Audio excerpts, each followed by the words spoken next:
And here we are live. Hello and welcome. Thank you to everyone who can join us on this Saturday afternoon for our chat about the Vampire Armand. A big thank you to my guests and reading buddies. We have Leslie, Books, Gers, and Purrs. I just noticed what you have there. I love her. I just noticed Team Armand's therapist. Awesome. We have Kat, who is Team Lestat, and we have Stuart, who is also Team Lestat, but just doesn't. A little less than I was, though. A little less than I was after our last discussion and those two previous books. So it'll be interesting to see if that changes. And a big thank you to Team Rewatch, because I know weekends get busy. Not everyone can get here to join us. So a thank you for that. We were also, before we came live, talking about who's read the entire series. Before we get there, we are going to say hello to Julie, who's raising her hand, waving back. Thanks so much for joining us, Julie. And yeah, for me, this is my first time reading the whole series in order and filling in the gaps. So for me, Memnoch was a first time read. Armand, okay, see, I need my cheat sheet again. So Memnoch was a first time. Pandora was a first time. Merrick I'd read. Blackwood I've read. Blood Canticle I haven't, but I'm really wanting to get there because it ties in with the Mayfair Witches, which doesn't make sense to me because way back when, and Leslie, I still need to get back to reread Lasher and Teltos because you had a question which is somewhere in my pile of paper. Pile of possibilities. Well, I wish. No, it's literally my pile of papers of book notes and crap I need to organize. I need the world to organized chaos. I wish. That's everything behind me, Kat.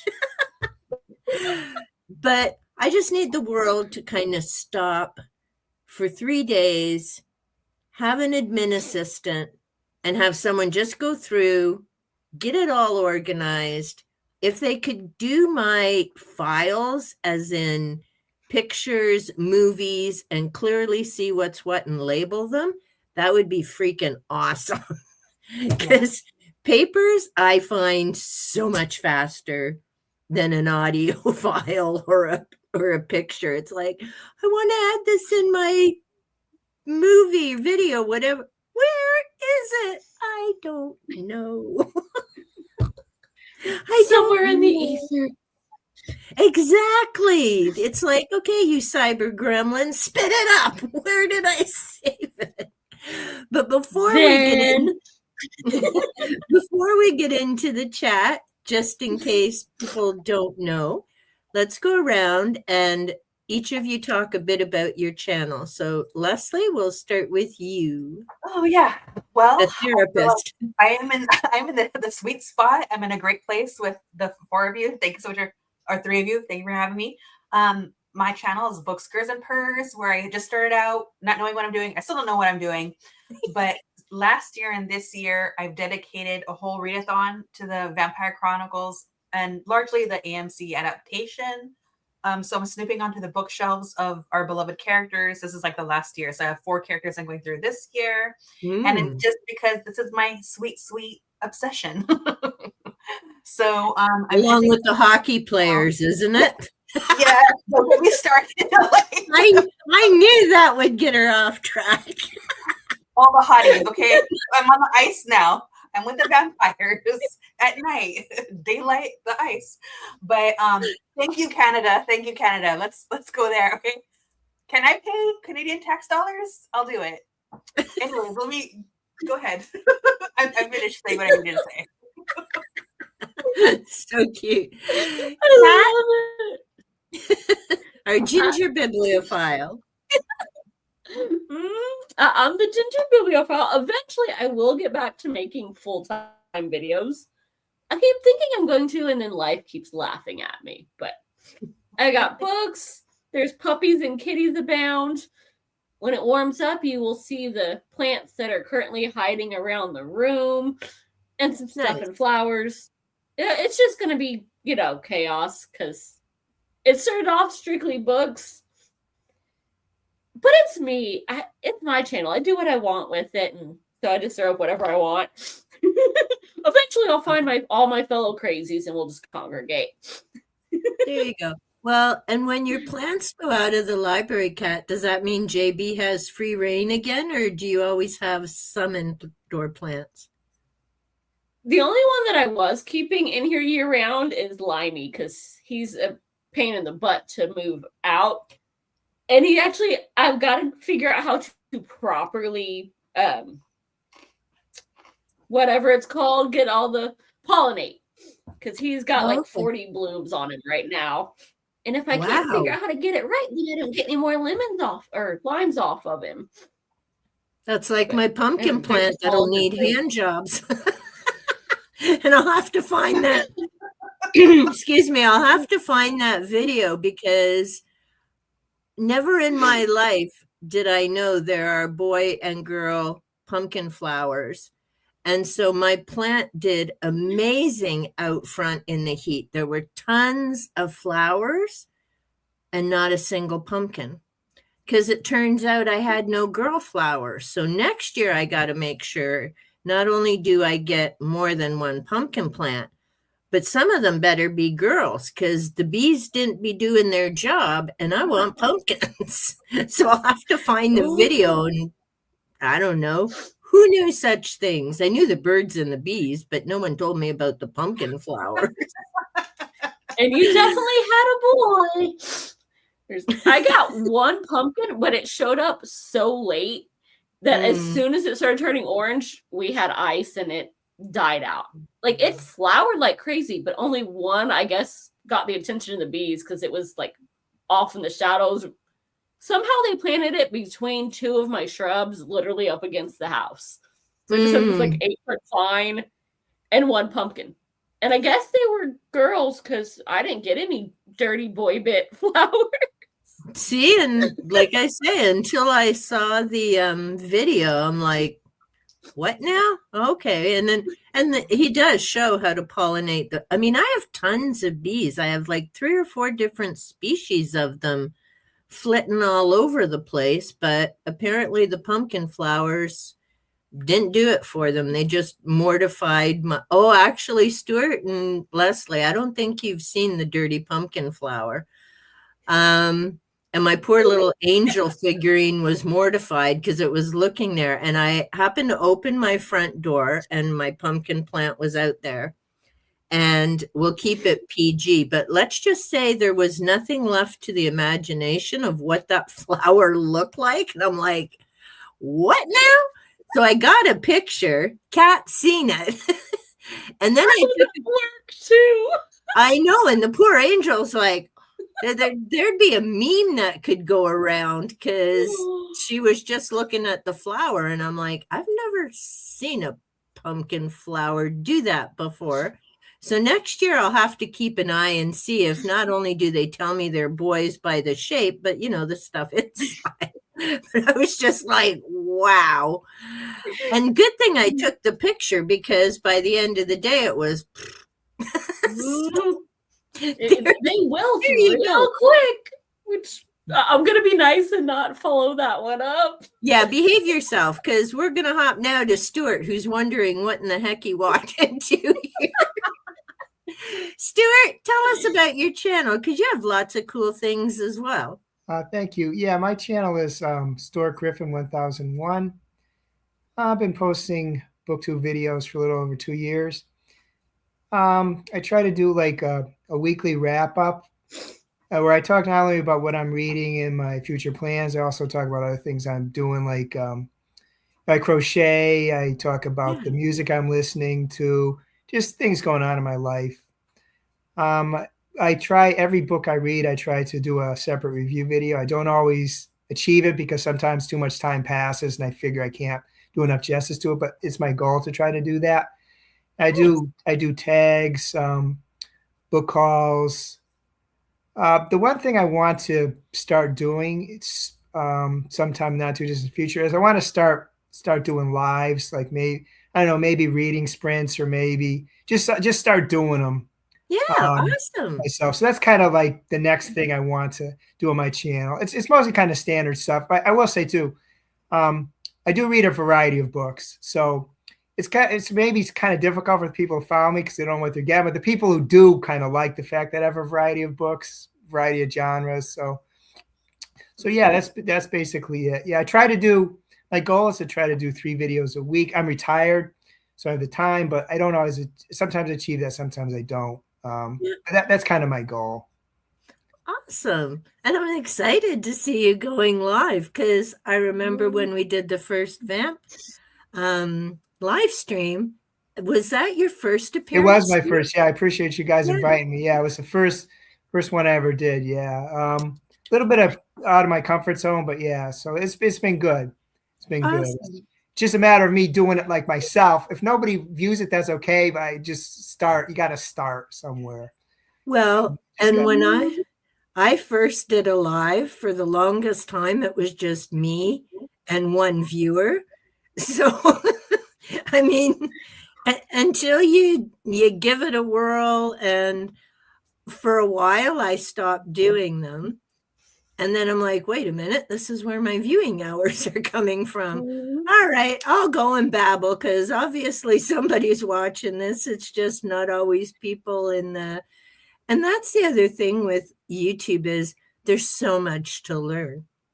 Like, it's not just learning about the content creation and what do you want to include and what do you want to talk about. There's, everything in studio. So keeping up with the mentions, keeping up with the comments and all of that. And then there's live streams, and what platform do what do you use? Do you just go through YouTube? Do you do StreamYard? Do you do Streamlabs? It's like, yeah, it's a never-ending learning curve. So personally, I like being a dinky little channel. I love my community. It's easy to keep up with. I don't have to deal with douchey people or comments or anything like that. And it gives me time to learn when I'm doing things and figuring things out. And I do the same, Stuart. I don't read one genre of books.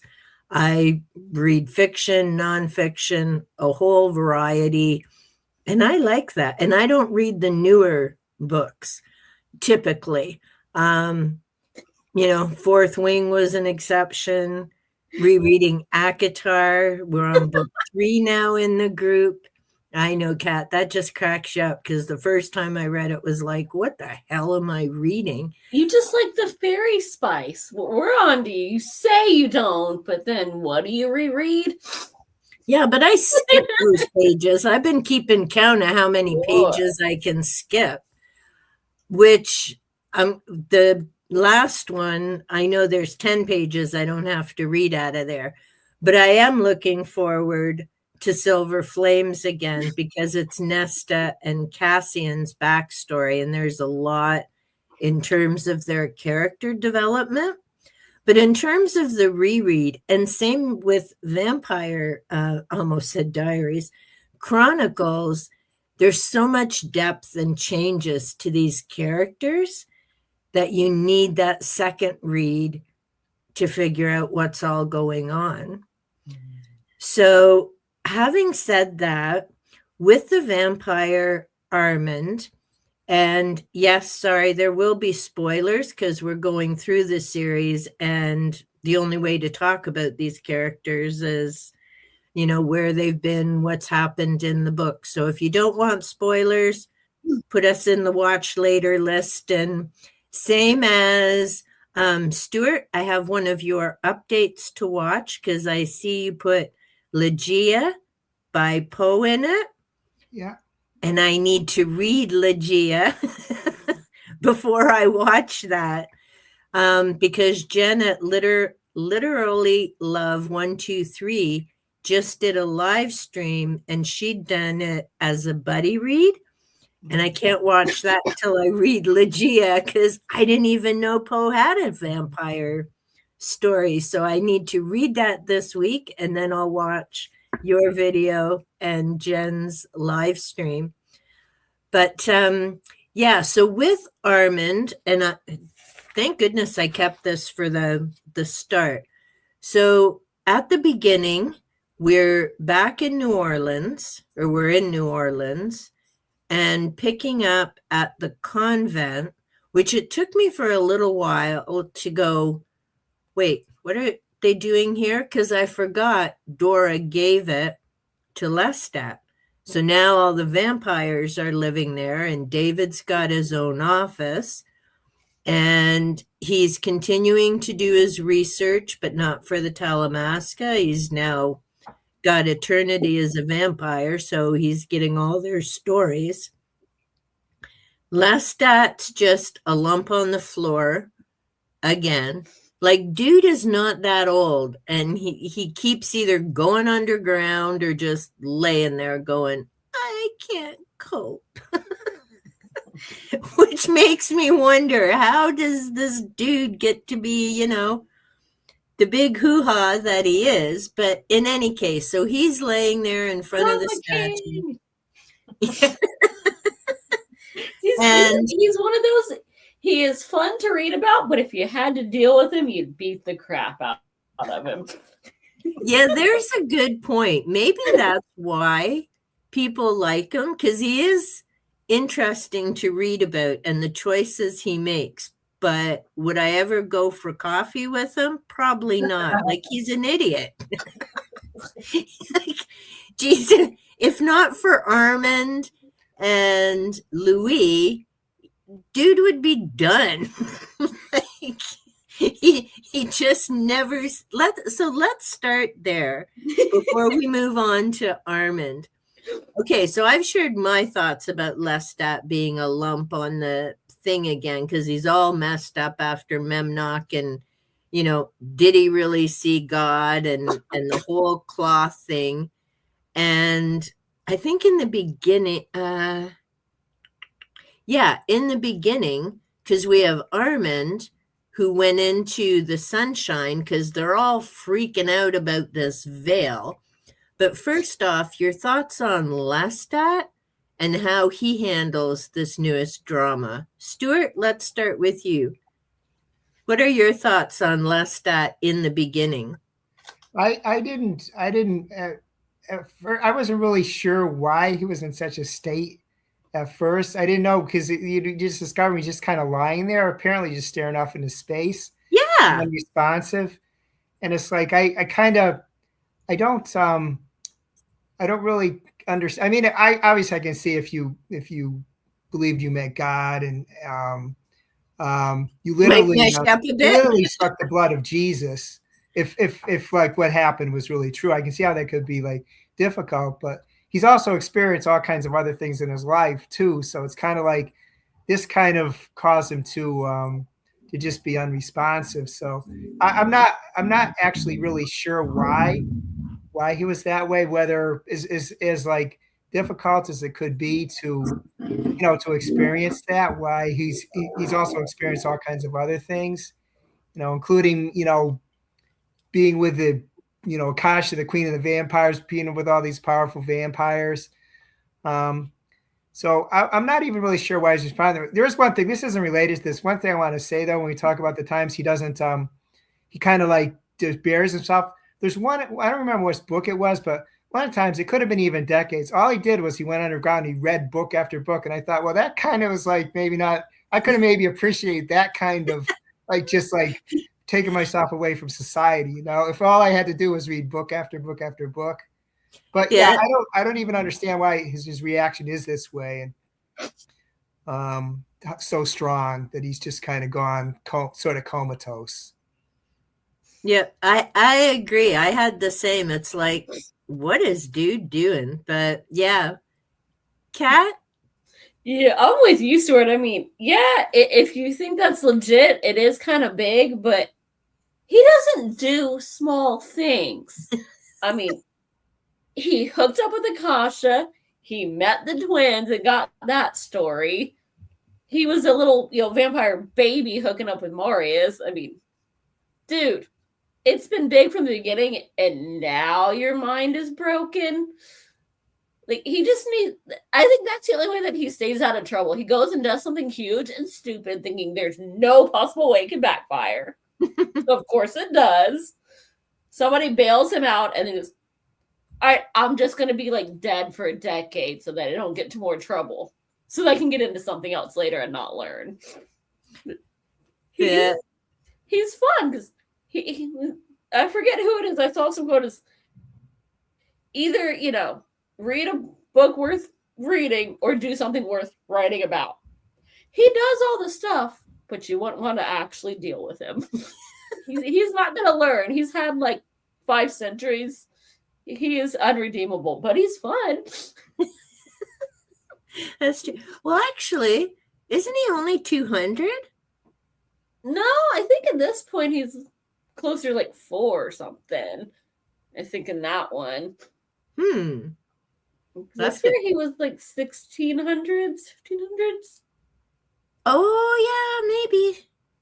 Yeah, he's a couple centuries. Good He just point. feels really old. Got all that super powerful blood. Well, yeah, well, that's true. And actually, yeah, I want to mention that when we move on to another character. Leslie, your thoughts on you're not team Lestat? Armand does need a therapist. Yeah, I think, the 3 of you made some great points, and I kind of feel like I'm on the same wavelength. I just feel like when we're in, I think, Tale of the Body Thief,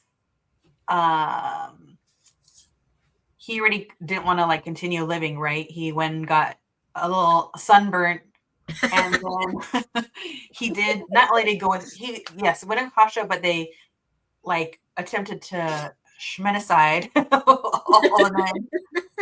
And then like That was a vampire better tan than a ginger. Shame. to do that, and then potentially meet the God and the devil, which is like all the conversations even Louis is having from the beginning, which is like, if we exist, what does this mean? If we think we're monsters, does God really want us to are we in his image or not? So he's just like confronted with so much. So you know what? If that was me, I would definitely be in a catatonic state on the floor. But yeah, again, he just keeps doing these big things, and I don't know what it is where I feel like they talk about vampire loneliness. I don't think it's completely true. I think it's just him. He's just like a deeply lonely person, and instead of like sitting in it and like figuring it out, he just keeps doing more messed up things. Yeah. And so I think he just burnt himself out. I think he just burnt himself out to the point where he's just catatonic. So I think it makes sense for his character, because he's like Elaine's papers over there, organized chaos. A big pile of goo. We'll see. And then we go from there. And yeah, when I started reading it, I had to stop and rethink a bit what was going on in Memnoch. So why is he just laying here in the convent? Then Dora is mentioned briefly, and it's like, oh, okay, yeah, she took off with the veil and left him everything. And then we have David, who, like Louis, is pretty much the one always looking after and saving Lestat. And the story of Armand, of course, comes up because David wants to know everybody's backstory. Yeah. So that's how he starts having this conversation with Armand. And Armand makes a really interesting comment about David. Armand, no, I'll get it straight yet. Armand makes the comment that David is the most powerful, most deadly of all of them, and Louis is the weakest. And these are the two that Lestat made. And I really had to stop and wonder, what would make David more powerful than the rest of them? Because Lestat drank from Akasha, even though Lestat made him. I don't get why David would be so much more powerful than the others, especially when you factor in the ancients, like Marius and Pandora. The millennials is what they're called. What are your thoughts on David being the strongest and Louis being the weakest? Leslie, do you want to start with that one? I don't know if I have a coherent answer. I think Anne Rice just wrote whatever the hell she wanted, even though it wasn't logical. Because I think early on, like when she wrote the first book and she thought that was going to be the only one, we get a sense that like Louis is like struggling with his connection with humanity, and I thought it was more philosophical. And then later on, I feel like she changes it to mechanical maker flaw. It's like saying, oh, the reason why he's this way is because he's too human. I made other vampires, and now by the time I made him, my vampiric blood was like too weak, and so he made him. But then I'm like, but Claudia is a badass, so that doesn't really make any sense. And she straight up slit your throat, like figured it out. Yeah. So I just don't really think there's any logic behind it. And even though I'm trying to remember what happened before David was made. So Queen of the Dam happened, but what else happened?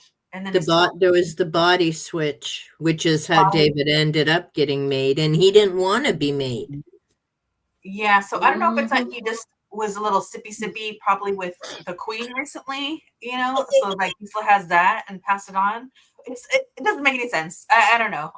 That's my answer, is it doesn't make any sense. No, I agree, because I read that and I'm like, what now? Kat, what are your thoughts? Yeah, I like that it was, recently after him, getting a little frisky with Akasha, so that blood was more, in him than like, oh yeah, I drank from her, a decade ago. No, that was fairly recent, so we can kind of pass on that power. But also, David is just, I think part of it is tied to like their mentality. And Louis wants to be a victim, kind of like Lestat does something stupid and then goes and plays victim when it blows up. Louis just perpetually is, like, that's how he ended up a vampire. Was, oh, poor me, I want to die. Okay, I'll make that happen. Whereas David's like, I've been messing with this crap since I was a human and getting into magical stuff that I shouldn't have. So, he brought his like 60-something years of, my brain kind of works and I've been playing with these things that I shouldn't. And now I got a little bit extra magic juice to make it work. Yeah. So, yeah, that perspective. Stuart, your thoughts? I didn't really give it too much thought until this discussion, but as you guys are discussing, I am thinking, well, the idea is originally there's a demon and it keeps getting divided up and up and up, and I didn't think, well, how does that demon get transferred in the blood? So I don't know. Why is, I just assume like Louis was before, Lestat got the blood of Akasha. So I just assume it's that, but it's like divided up, and I'm thinking, well, there's a demon, but there's blood too, and how is that tied together? And I don't really know. I mean, it does make sense, as Kat said, that David has like also the a powerful magical background, where Louis was just like a regular, I guess, somewhat higher class, but like a regular person, Yeah. And so maybe it seemed obvious to me, but maybe it's not so obvious as I thought it was, how it divides down or whatever. Well, see, and what I found confusing, because Lestat goes to New Orleans after his time with Marius. And he drank from Akasha before he left Marius. That's why he had to leave, because he woke her up and had a little sippy, if I remember correctly. Because there was the music, and yeah, because there was the music, Akasha actually moved. So I think he got some of her blood, because Ankiel, yeah, was going to smite him, and Marius saved him. That's why Lestat had to leave Marius and ends up in New Orleans. Then he finds Louis and turns him. So he already has some of Akasha's blood. And that's what really confused me, is why is that reference that Armand makes? Well, no, because now I'm thinking about it, and with the notes, he is saying David is more lethal, and part of it is his background and training in the Talamasca. Some of it has to do with the different blood, because Lestat was drinking from Akasha, and I don't think either David or Louis has ever drank from Marius, who's a millennial. But even though Lestat had just been with Akasha through that whole music scene and Smite the Men of the World, yeah, to me, Louis, it's just, he wants to be human. I don't know if it's so much he wants to be the victim, which is what he typically plays. He just doesn't want to be a vampire. Thoughts? Not a one in this brain cell. So it's all empty up here. I don't understand. Now that I'm hearing everyone, I just realized it really doesn't make any sense that Louis is the weakest one, because Lestat drank from the queen the first time he met her, and then after that he goes and tries to. That doesn't make any sense. Yeah, that's what I'm saying. And that's why I was wondering. Go ahead, Kat. So none of them. It's just. I think she's like working stuff out in her head and just going, I'm going to put this in paper and make them vampires, because then it's magical and fun. But there's some background. Something's kind of loose in there. And there's no rules because it's magic. So we make it up as it goes and we'll just kind of run with it. Something to do with blood and age, but also luck of the draw.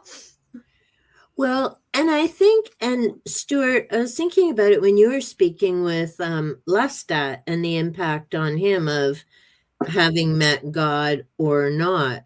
And Kat, I know you and I have chatted in between the chats of, I'm noticing, and maybe it's because from our discussions, there's a lot of religion back and forth in this. It's almost like Rice was using the vampires to try and come to her own terms of what's the deal between God, the devil, and belief systems, and even some of the comments with the pagans, because she, of course, has Mael and that whole situation with Marius. So it's like she's kind of trying to work all this out, but using the vampires and their choices. And maybe in Memnoch or the start of Armand, she was really kind of on the fence, so to speak, kind of like Lestat, stuck. Like she couldn't figure the rest out. So she had the vampires do other things, and she was Lestat laying in front of the statue going, I don't know what I've decided about this whole God thing. Because it really comes up a lot, like not just in Memnoch, which is obviously specifically about thoughts of God and the devil, but then it continues on with Armand and Armand's backstory. So we've got Well, first, before we get into all of Armand's backstory, Armand shows up with 2 humans. He's got little Benji, who's only 12, and he's got Sybil, who's a pianist and 25. And part of his hesitation to leave them after this big cluster duck that's happened with Akasha and Memnock and flying up in the flames and everything, because of course they're all curious, how did he survive? And then he's with these 2 humans. What are your thoughts about, and Marius offers to watch over them while Armand tells David the whole story. Yeah, exactly. And No. I mean, Armand and Marius have obviously a history because Marius is a sire. They can't read each other's thoughts, but they also haven't really reconnected since the big boondoggle that we find out about later. But what are your thoughts about Marius with Benji and Sybil? And he's saying, oh, you're fine. We'll take care of them. Pandora and I'll keep an eye.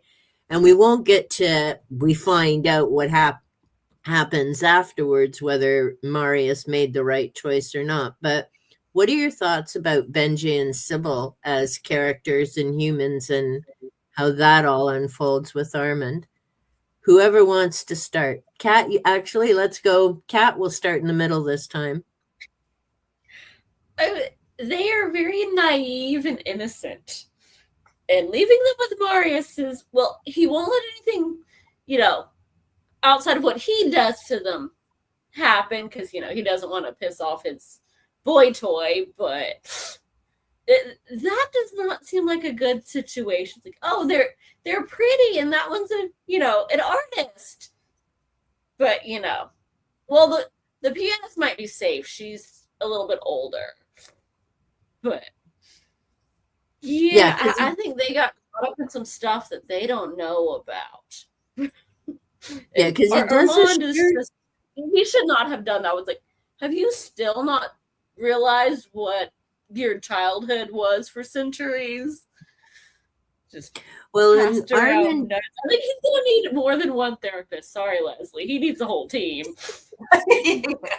Well, and Marius does promise he won't let anything happen because all the other vampires are all still around to come, look at Lestat and try and wake Lestat up. So Marius does specifically say he won't let anything happen from the other vampires. Leslie? Elaine, that's so crafty. Talk about another character, Armand, that doesn't learn the lesson, just like Lestat. Are you insane? But he's so clouded by his perspective of his relationship with Marius in a way. I would never in my life leave my kids with Marius. That's insane. And the idea that nothing's going to happen to them, I'm like, Armand, his value system, his perception of experiences is different from everyone else. This is the person that was like, that told Armand, like, yeah, kiss that random dude that wants you to kiss him. Do what he wants, because if you can't handle that, how could he handle eternity? So it's like, you're leaving your kids with that person. He was at his Armand. I almost don't feel bad for Armand based on that alone. Bad decisions.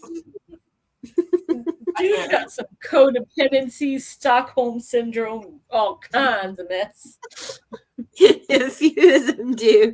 Stuart, what are your thoughts about Benji and Sybil and Marius, the babysitter?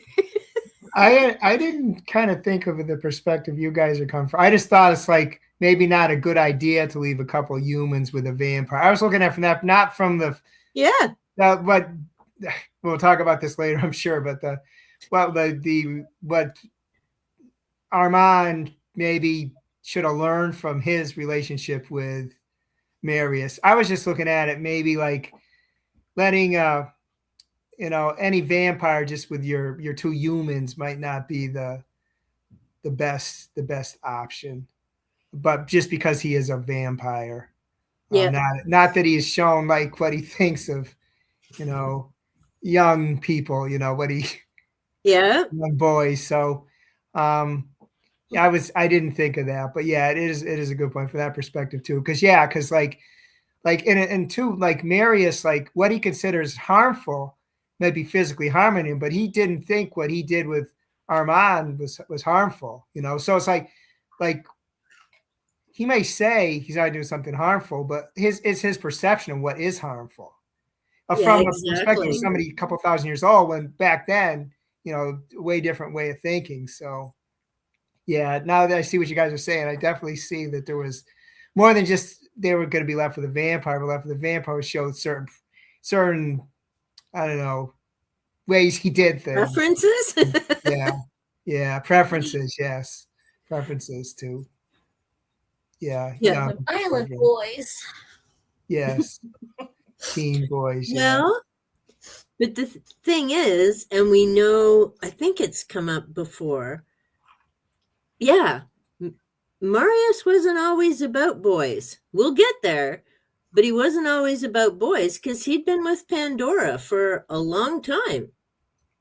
Long before Armand was even a twinkle in his daddy's eye and stolen from his own country. So, yeah, that's... He was already returned then, so she was, but, he didn't have to pretend to be interested because, there were some physical issues. No. He... And I'm sorry if I spoil this for farther down the road, because I read Blood and Gold, but I think it comes up in Pandora. She was only a kid when he spotted her. They were both humans, and she was like 10 or 12, if that. And he wanted to marry her, and her daddy said, net. And then later, after she was married 3 times, they ran into each other. And yeah, he's her sire as well. They stayed together, and I'm not going to get into a whole bunch. But yeah, he just has a thing for young people. He doesn't seem to really care which side of the fence they're on. Because he noticed Armand as well. Delicate and feminine. They keep saying how, feminine and delicate Armand is, so maybe that's why he likes them so young, where they're still delicate. Possibly. And okay, well, first, let's talk about Armand, who definitely needs a therapist. And for a lot of reasons, because when Armand starts telling his story, and he shares with us that he was taken from his homeland, which he didn't remember his name. He didn't remember his family. He's traumatized on this boat. He's damaged goods by the time they land. It's Venice they're in, right? Where Marius finds him. Venice or Florence. It's somewhere in Italy. Yeah, yeah. And so he's on this horrific, like he's been stolen from his family.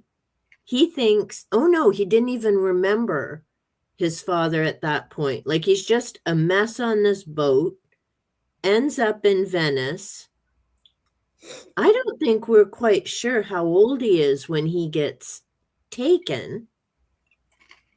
And then it's only because Blood and Gold, I know he was 15 when Marius finds him in the brothel. And there's something about him. Oh, he hears him crying. He hears Armand's voice in his head, which is how he hones in on Armand in this room. And he's just in terrible shape, which is why he takes him to his house. Now, here's the thing, and believe me, I'm not justifying Marius's choices by any stretch. But to be fair, he's 2,000 years old. Dude is not going to find anyone in his age range other than Pandora. But he's also in a house that he set up for all these other boys. Like there's all kinds of young boys in his home. He's educating them. He's, picking the ones who wouldn't have those opportunities. But he's only in a relationship with Armand. Like even Ricardo, who he has on a pedestal, does not get the same treatment that Armand did. So I think there's something more to that relationship than just him with a young boy. Thoughts?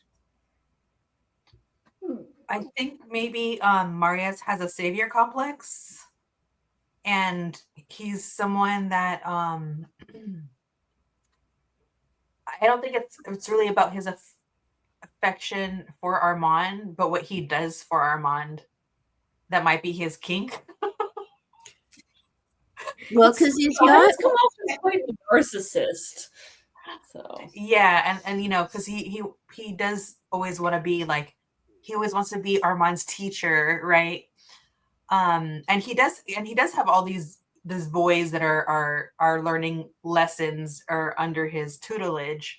So I think there's something there where he's seeing someone that's so vulnerable, that's been through some horrific experiences, and that puts Marius in a position to be the predator that he really is, but in the guise of saving him. And so I think that's actually what bonds them, is that Marius is such a predator as being a vampire, but what also they are.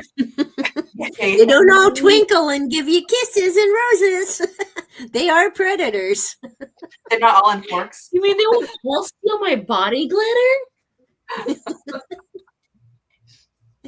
But I think there's something about that bond that has to do with what Marius thinks he does, or his what he has over Armand in a way, I think. Okay. Kat? Yeah, I'm with you. Of like, I mean, yes, he's a vampire. He needs some human blood, but he is just full on predator. Like, yeah, he takes the ones that need some help, and they all have to, he's only referred to as master, which that definitely shows off some of his kinks there. But Armand was just completely broken. Like, nope, I'm just gonna disassociate. I have no memories, just 100% controllable blank slate. The things that I can do to this one, they'll never tell me no. He's already been trained to be a perfect little brainless, delicate vessel that he can be completely remade and to worship me, which just that also boggles my mind. It's like, okay, so what these guys to you is rightfully traumatizing. Marius does it, and you're calling him master and begging for more after the first go. Yeah. Like there is some messing with the mind. Like, I know he's a blank slate, but you gotta mess with that some more. And I love how the name also always stays kind of similar to his actual name. Like, it was in there somewhere. That's like, I was like 11. I vaguely somewhere did not completely block that out. Mark's like, ooh, he was malleable. He always calls himself a fool for someone. Like, I need a fool to be my little plaything. Yeah, I could be a proper master to him. That's an excellent point. We'll talk a bit more about that one. But Stuart, your thoughts? One thing, as you were talking, I was thinking of is that makes me wonder, in addition to maybe the psychological control Marius could have over a kid, it makes me wonder if like he exercised some of his vampire powers too to make that happen. I didn't get that impression reading the book, but it does make me wonder, like, like if you take say a typical predator, yeah, they get psychological power, but if somebody has even more power, like and like mentally can control people, did he maybe exercise? There was no indication of that. Just makes Yeah. me wonder if he would, if he would exercise some of that control. And also, are we certain that he wasn't things done with the other boys? It wasn't mentioned, but could there have been like a boy before Armand, in other words, who was like the preferred one, and maybe for whatever reason isn't there anymore? Because we see like it does appear a little later on when he does turn Armand. It's only because Armand isn't going to survive. So it could have been a boy for whatever, So I don't know. It's like, is Armand just the latest? There was no indication of that, but there's all these boys that he's like training in art. Was there a previous Armand, and Armand is just the current one? Yeah, that's just the one that hasn't aged out yet. Yeah, right. He hasn't aged, and like maybe when they, I don't know, get old enough, it's like, I don't know. It's just wondering as we discuss this. Well, and that's an excellent point. And one I hadn't thought of, Stuart, is because Armand does have all these different skills, like he can fly and the mind control. I'm pretty sure he's got the mind control. Some of them have, like David in Talamasca, some of them are really strong with the psychic abilities, others not so much. So that's an excellent point of, well, when Marius rescues, buys Armand from this brothel, because he's walking past and he hears this voice. And like I say, it's only because Blood and Gold that I know he's 15 at the time, that he comes to Marius's home. And of course, he's all a mess. He's been left in a closet. He's not cared for. And he's just, like you said, Kat, he's just a mess. And then there's that whole bathtub scene. And I'm like, WTF? Like, you just took him out of a brothel and you're playing pull the pudding. Like, on what planet does that make sense for a 2,000-year-old? Granted, he's a predator, but hello, you just took him out of a brothel and you can read his mind. I don't know what Rice was thinking when she wrote that scene that way. Personally, and Stuart, you may be onto something with that mind control, but I'm still thinking, would Marius really do that the first night? Thoughts? Because to me, that didn't make sense. Kat? Like, you just seem to, like, and wouldn't that kind of like freak him out further? I'm like, he's already like in his shell of, I've been abused by all these guys. Suddenly my savior buys me so that he doesn't have to share me with them anymore. And instead of like going further to himself, it's just, oh, I'm a fool for you. Do it some more. Like, that's quite the quick turnaround. Yeah. And like you say, we don't see him doing it, but again, he's 2,000 years old. It might just be, that's just accidental leaking mind control at this point, because he's just that old, that powerful, and that used to being multiple kinds of a predator. That's just accidental second nature at this point. And it just scrambled his little messed up brain. Yeah. Stuart, Leslie? Stuart. Oh, thank you. Yeah. That was like, that was a difficult scene to watch or to read. And like, for me, it's like, that would have been bad enough for a person. That's bad enough. Like if he was just whatever human age he was when he got turned.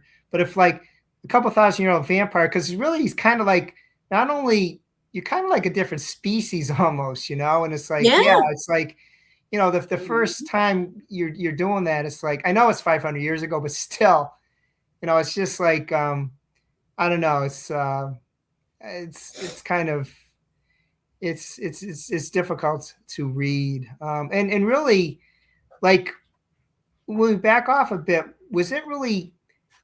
Did Anne Rice even have to write it that way? Could it have been written without having that physical relationship? I would say it could have, and like then you might have better appreciated like a bond they had, But like Yeah.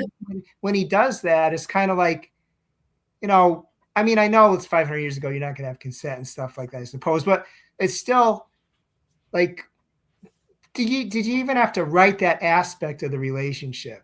Really, and I'm not sure you really did. I mean, like when we talk later, it would have been harder if it was currently for me to read, but like it was still difficult. And did you even have to write that part of it? I don't know if you really needed a physical part to the relationship. I don't know if like because like I don't think like more of Marius because of that. I mean, I feel sorry for Armand, but it seems like he never, as we go on, he never really thought it was wrong. He thought like, I guess it was sin, but not because like there was an age difference or anything. Just the physical part was like a sin because he's devout. Yeah. But it's like, why was it really necessary? It's like, if I saw some interview with Anne Rice, it'd be interesting to know if she ever talked about why did you feel you needed to write that part of the book? Because I'm not sure you really needed to write that into the book.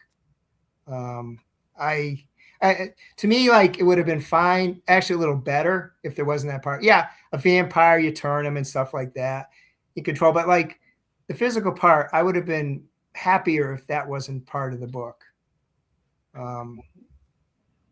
So just it'd be interesting to know what her thoughts were, and it's time to make that choice. Yeah, I agree. It was a tough read for sure. And for me, like I say, it was the first night. Like, if you were going to have a relationship, like, cool your jets. You just saved him from a horrific thing, and his brain's like Rice Krispies at the moment, snap, crackle, and pop. Like, give him a night, clean him up. Okay, Leslie. Oh, I was like, everything was going through my mind. I'm gonna do that. I'm gonna play devil's advocate.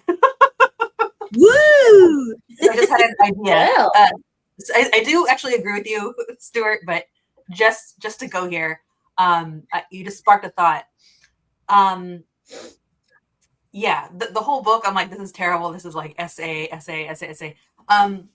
But I also think that these early experiences with Armand, being a victim and a survivor of Marius, informs who the monster Armand is, like present day, and that is the person that Louis comes into contact in Interview with the Vampire, and also in Queen of Damned, that's who Daniel comes in contact with, right? Because there's that one chapter, Devil's Minion, and Armand goes around chasing him like a toy, playing boop, boop, boop, boop, boop, like his little mouse, and Armand's the cat, and he's like, oh, I'm going to torture you till you're like almost on the brink of death, and then I'm going to shower you, and I'm going to do all these, because ultimately I love you. And so I think it really informs who Armand is throughout his vampiric life, because he's so warped that what he thinks is love is violence and like hurting other people, and when they don't really like reciprocate, he's like, what do you mean? Stay with me. I killed your daughter so we could be together. Like, I orchestrated that, or like when he's Lestat comes into contact with him first, and the vampire Lestat, he's like threatening him. He has this whole coven, but as soon as like Lestat kind of has like switches it around like the chess pieces, pats him on the head and goes, okay, little boy, you do your thing. This is how we're gonna handle it. All he wants is for Lestat to love him. And I'm like, what kind of warped person are you? Oh, that's because you were captured, forced into slavery, and then the person that saved you immediately took advantage of you, So, and that's why I think the Devil's Minion chapter is so intense. He can't believe someone is receiving like the torture And then it continues to want to be with him. He's like, finally, finally, someone gets it. Well, and Somebody that's a else good. is also damaged. Well, that's a good point too, is because, I mean, again, he's been taken from home. He shuts completely down emotionally because we get bits and pieces of what happened on the boat, which to me also didn't make sense, because if they stole him to sell him at a brothel, then you wouldn't be doing what those people did on the boat. Like, it's kind of dumb. So I don't know why that all happened. I would think going to the brothel itself in a country you don't know the language would be traumatizing enough. But then there's all these horrific things that happen from being kidnapped in the boat, in the brothel. Then he's with Marius. Then that happens the first night, and then things develop from there. And then we get to the point you were saying, Stuart, about like Armand has figured out who Marius is. He doesn't quite know the word vampire, but he knows there's something not normal about the dude not being around all day long, and they've got all these other teachers and everything else. And some of the boys have gotten older and gone on to whatever the next school would be. And you're right, Stuart, we don't know if there have ever been any other Armands. It doesn't sound like it from what we know in Armand's version. And so then we've got that development. Marius is getting bits of blood now and again. And so he gets this big rush as they're going out in the nights and, you know, doing wild things. And then we meet Bianca, who Armand is immediately taken with. And Marius likes her as well. And we find out this little cutie patootie in her fancy jewels and dresses is knocking a bunch of people off because her family has put her in that position. And so to live in the lifestyle she's accustomed to, she's poisoning people. And that's Marius's justification for not turning her into a vampire. And the one thing with Marius is he was never about making a ton of vampires. Like right from the get-go, he's like, no, our numbers need to stay small or we're going to have big problems because, you know, only so many humans and predators got to eat. So he wasn't really about turning a lot of people, but he decided that he wanted Armand with him. He had talked to Armand about that. The plan was Armand only had 4 more days to be human. But then dude that he was living with when he left Marius for a while was like a whack job and showed up at the house, killed a couple of the boys. But Marius was off taking care of those who must be kept, didn't get home in time, and Bianca's with Armand knowing dude's gonna die. Like, there is not a lot of big opportunities back in the day. There was no hospital or anything. What are your thoughts about Bianca? And we'll get to Armand being changed, but what are your thoughts about the character of Bianca?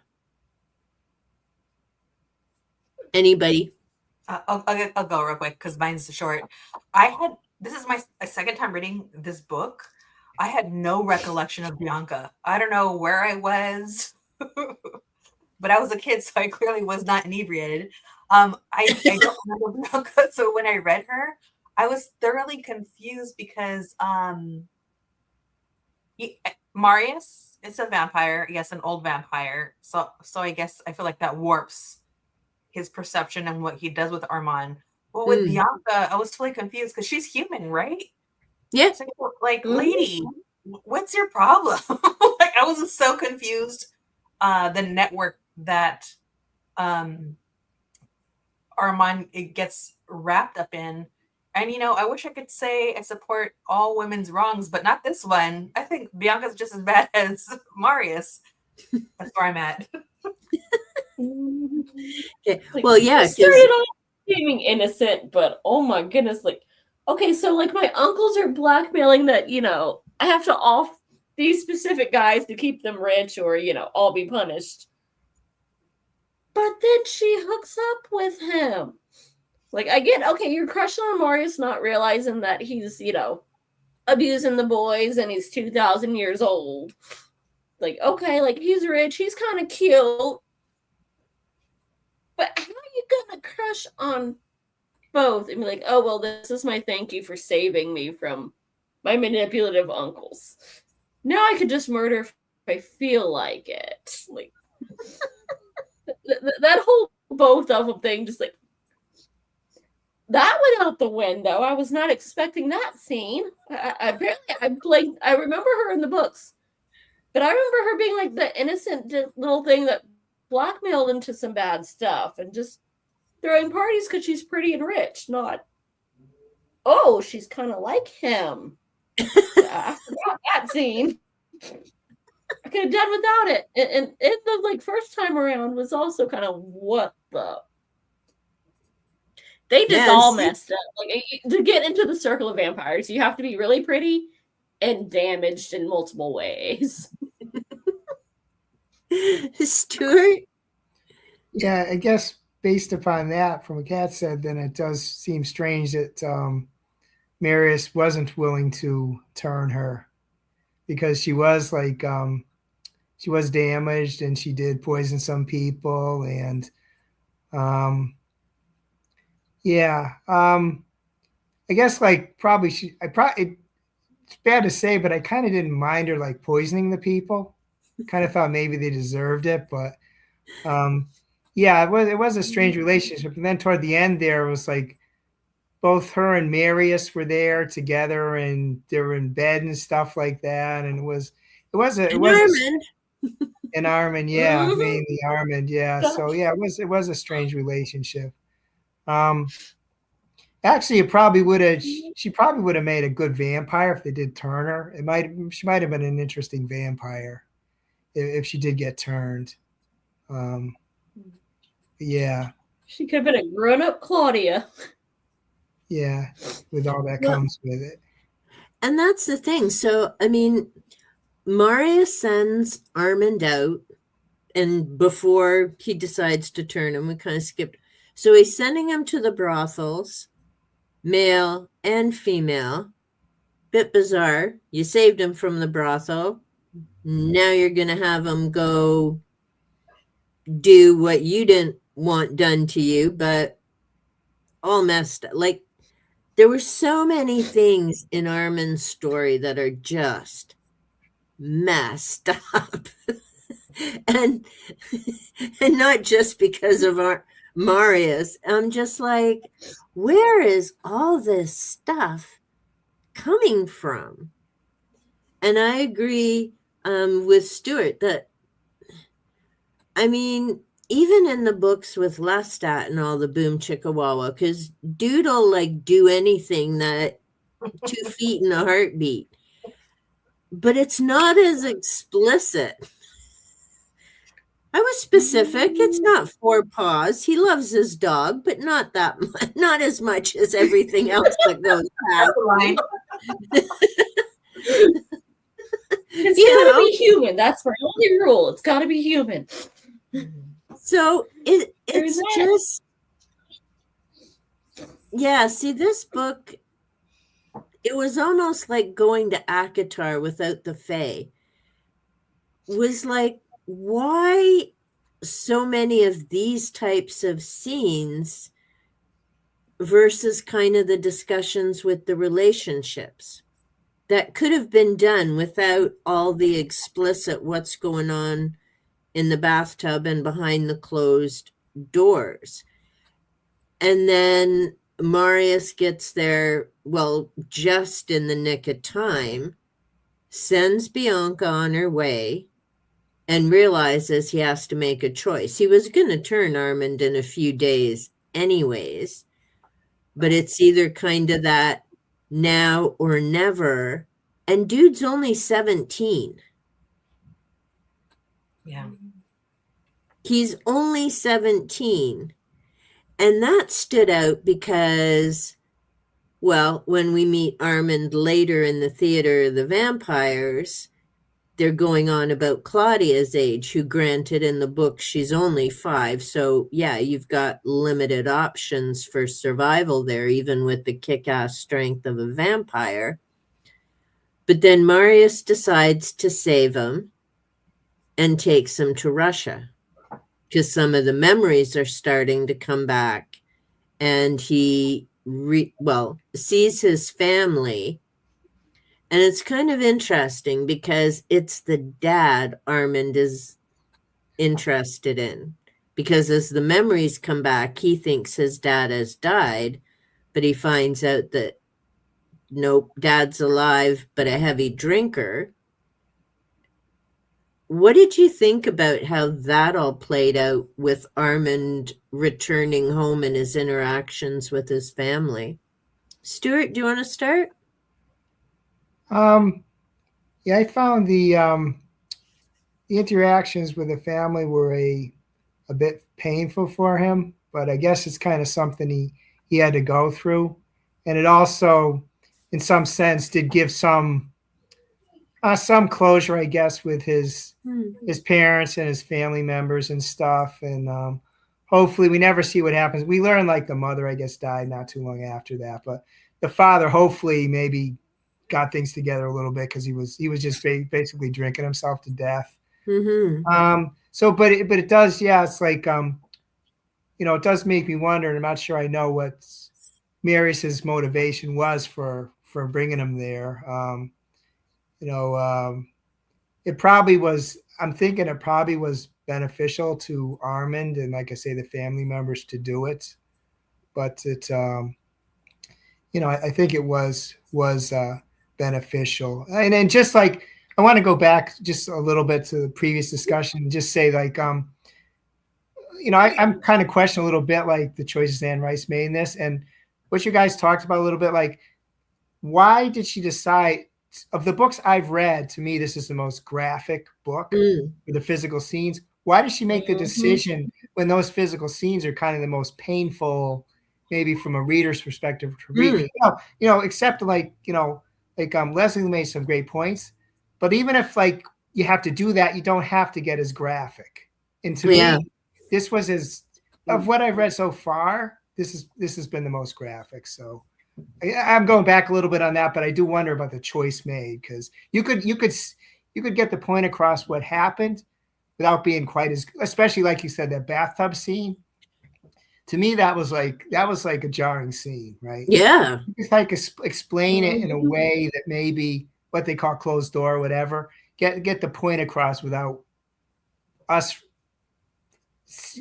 reading what actually the details of it. Yeah. That I'm going back on that, but I just want to make that point. Why? Yeah, that's okay. Why that choice? Yeah. Kat, Leslie? I like Echo. Yeah, I'm with you. Like, they could have gone fade to black on that. They didn't have to be so, hey, like, we still would have known it was disturbing. Also, I agree. Like, I think it was partially he took him back for, Armand got to have some closure. And I kind of get why the dad was drinking. I mean, like, hey, I'm supposed to be this big, bad, terrifying, can't be stopped.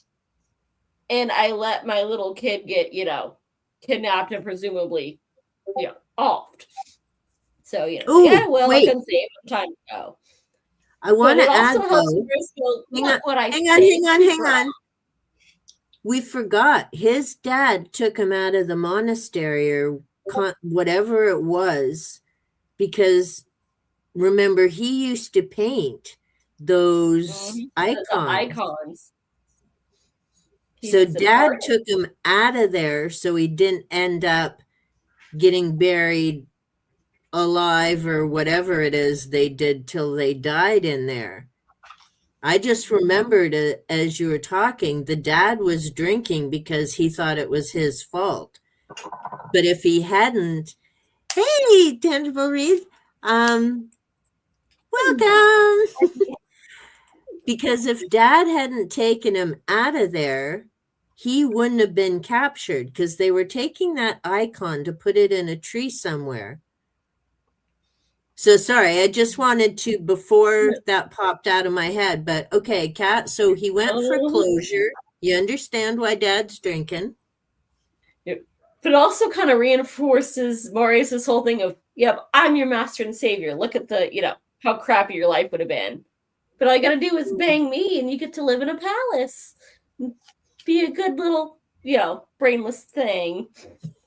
It's just, I everything Marius does is just fulfills his narcissistic manipulation, where he wants to tell everyone that I'm old and worldly and smarter than everyone. You should all come to me for everything, because he needs to be the master manipulator of all the vampires and everybody else that exists. But nah, this is only kind of good on the surface. You're pulling crap. And Marius is just so young, or Armand, who's just so easily manipulated. And like I said, he was only 17, and he went from I'm a fool for God, making icons in some dirt cave, to hey, I've spent 6 years being abused by somebody else. He's never been old enough and in a position where he was allowed to have a thought. So he was just like, ooh, I went to go see my dad. Now I have a new daddy figure. Just always looking for one. Yeah, that's true. Leslie? I have a thought, and I'm so mad I can't think of what it's because of what you're saying. Okay. I think I'm mixing it up. Hold on. Veil. Okay, so I was trying to make a connection, but it doesn't quite work. So revisiting his family. That's another part that I swear to you, I don't know what happened to my brain, what hole I have in here, because I did not remember him going back and seeing his family again. That's very sad, bittersweet thing, because now he's was he a vampire by then? Was he still human? So okay, yeah, so he's a vampire. He had just turned, pretty much. And it's just it's unfortunate that his family was alive. There's a couple of things going on. One is I think he thought his family may have not been alive, so it's kind of a twofer thing, right?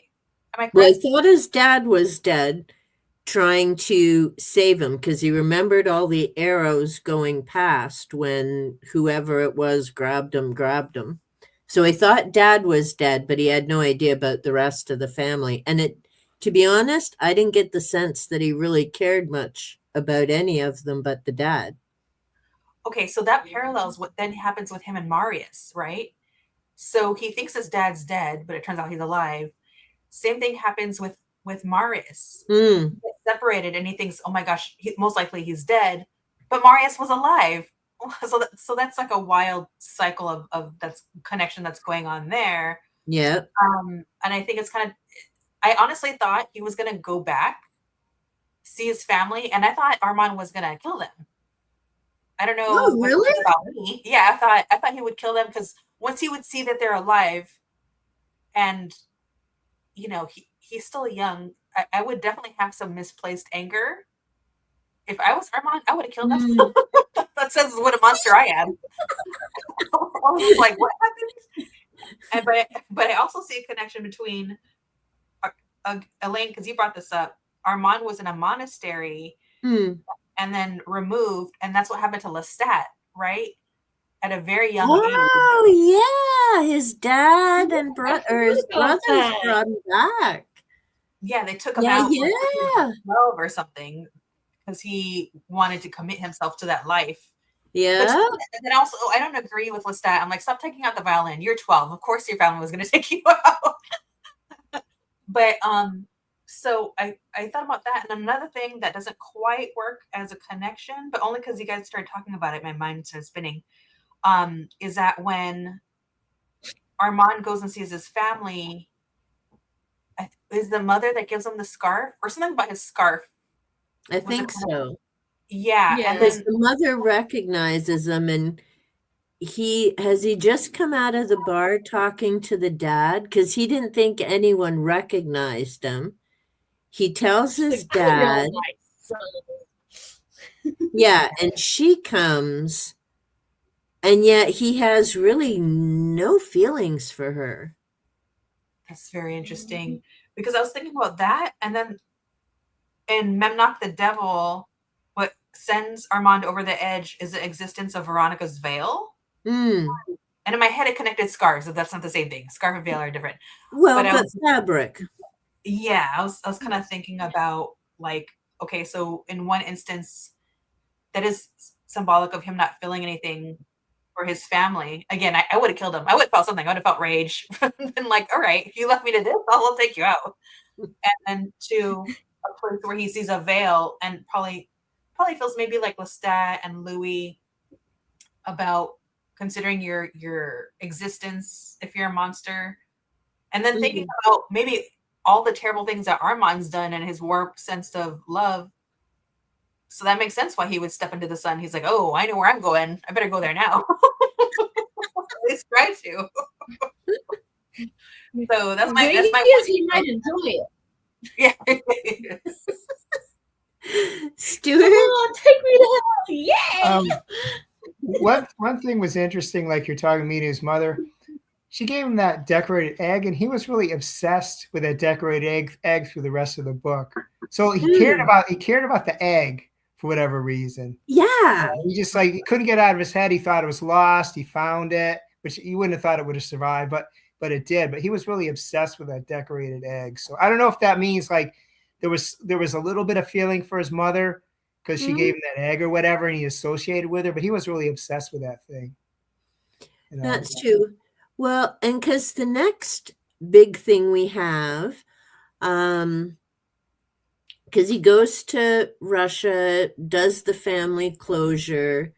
And again, yeah, I mean, it keeps coming up. Like Marius wants to be the rescuer. He wants to be the big hero of, okay, look, I helped you get your memory. I've helped you with closure. He rescues the boys. That's why they're all in this school in his home, living this lavish life. They head back, and then there really is, and I don't have it written down, but I know, oh yeah, see, that's where I stopped. 4 days left, and then the English guy goes crazy. I might have it on some of the other notes, but it's only a very short period of time between Marius, Armand being turned. They go have the Boom Chickie Wawa night with Bianca, the two of them as vampires. And that was, again, all of this was a test. Could he pass in the human world as human? Like that was part of the big deal of going home too, is can you walk in here and they won't know you're a vampire? And then they have that night with Bianca, which is the same test, although by now Bianca's getting a clue that there's something not quite normal about these two dudes, because she saw what Armand looked like after everything that happened in that fight. Then Marius does his thing to teach him, but never tells him about Akasha and Ankiel.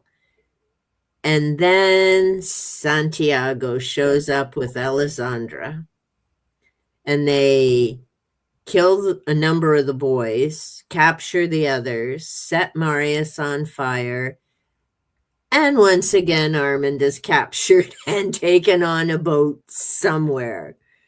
Like, human or vampire, dude has had a messed up background. Like, it's like freedom, or the monastery wasn't necessarily freedom, but it was his chosen life. Which, excellent point, I'd forgotten that Lestat wanted to be in the priesthood as well, different than Armand with the painting, but still that lifestyle.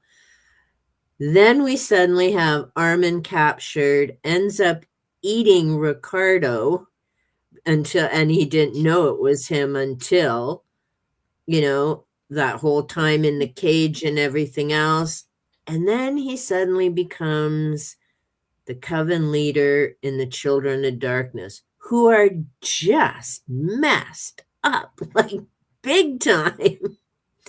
And that's where Armand really goes off the rails. But to me, those Children of Darkness, it didn't make sense. There, and this is why I say, to me, it's almost like Rice is trying to figure things out, because that whole group, I just couldn't fathom it, because they're killing innocent people. Kat? They're your classic like nutty zealots of let's take something good, but the only way to be good is to be bad. Like I think they even make a line of we serve God by worshiping Satan because all good things must be destroyed because it'll happen eventually. Like their philosophy made no sense. Yeah. And at first Armand was, yeah, y'all are, no, I'll never join you. You're stupid. And he was, oh, you're sending me away, but I'm so glad you're coming with me. I couldn't survive without you. Like he just, he became like, well, I don't have my master Daddy Marius, so you're my new daddy. Like he just chases messed up red flags. And Santiago was the latest one. Like, we're gonna starve you and make you eat your friend. And then you're messed up like us, because you've been tortured and we own you. And so long as you have power over him, he will go for it. And that's it. Like Leslie Stewart. The Children of Darkness. That they really don't make sense at all, because they believe, as Kat said, they're serving God, but it's like serving God by being evil, and they know eventually they're going to get, well, in their minds they're going to get destroyed. There's no path to heaven for them. So like, why are you making these decisions? I mean, if that's what you accept, that there's no path there, why don't you just use your vampire power? You're going to kill people, you might as well just be a vampire. Instead of this cult thing, living in like deplorable conditions and like thinking you're in service to God. So yeah, that was it didn't make any sense. I mean, you got a messianic figure, I guess, in Santino, but it's like, yeah, it doesn't make sense. Like, why are you doing this when you think you're serving God, but there's no path to heaven for you, and you're ultimately, in your belief, you're going to get destroyed.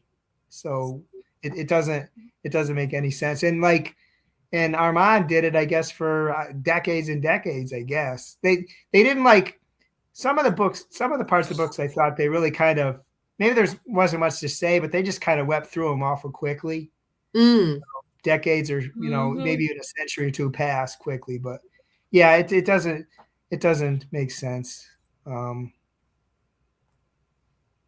Okay, Leslie. Yeah, I was like so sucked into what Stuart was saying. Wait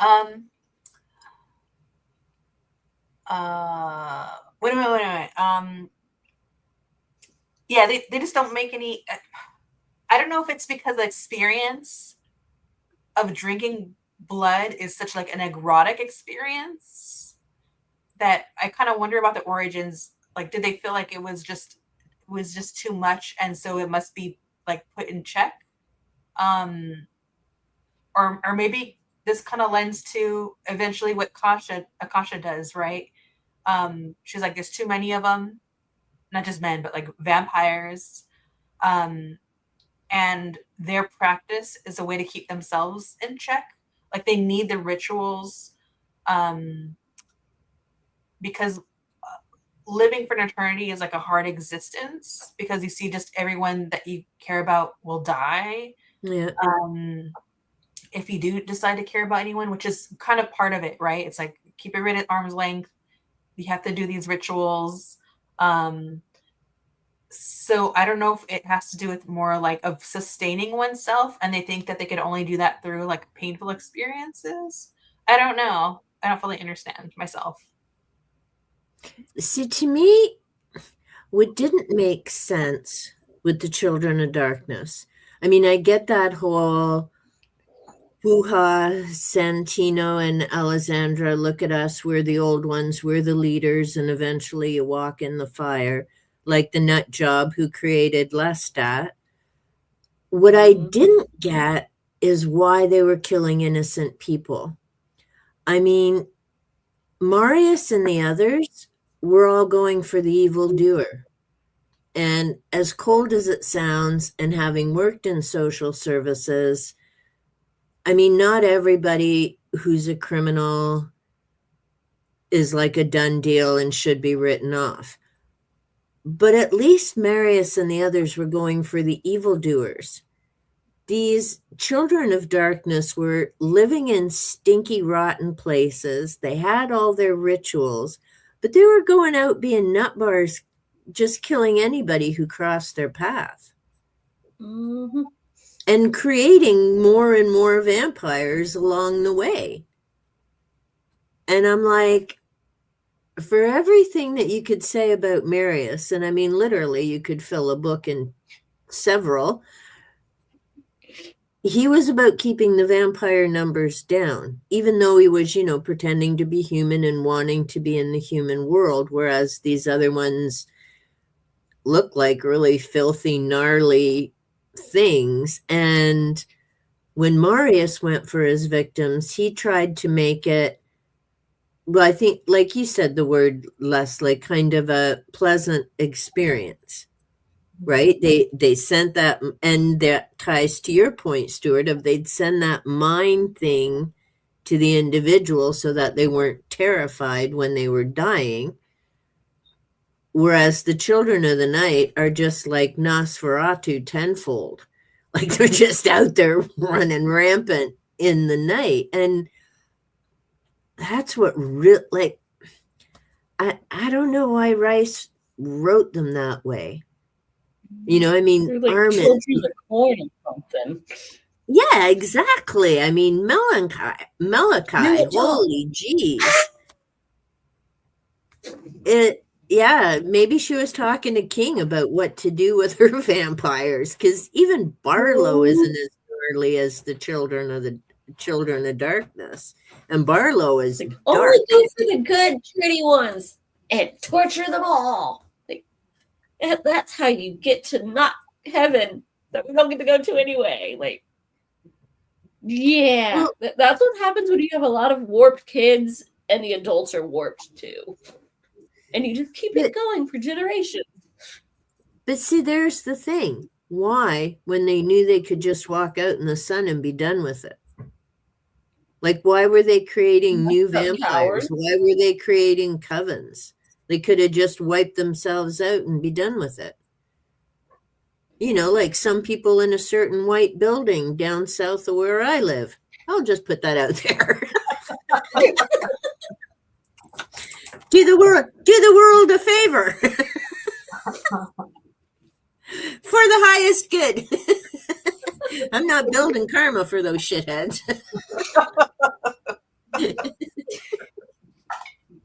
So then Armand thinks Marius is dead, and Marius leaves the story obviously for a while, because and we know Marius obviously wasn't dead because there's another book down the road with him.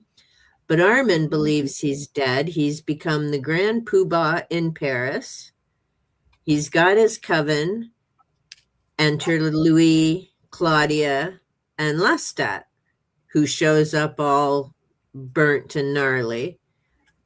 But then it's Armand who decides to do away with Claudia and Madeline.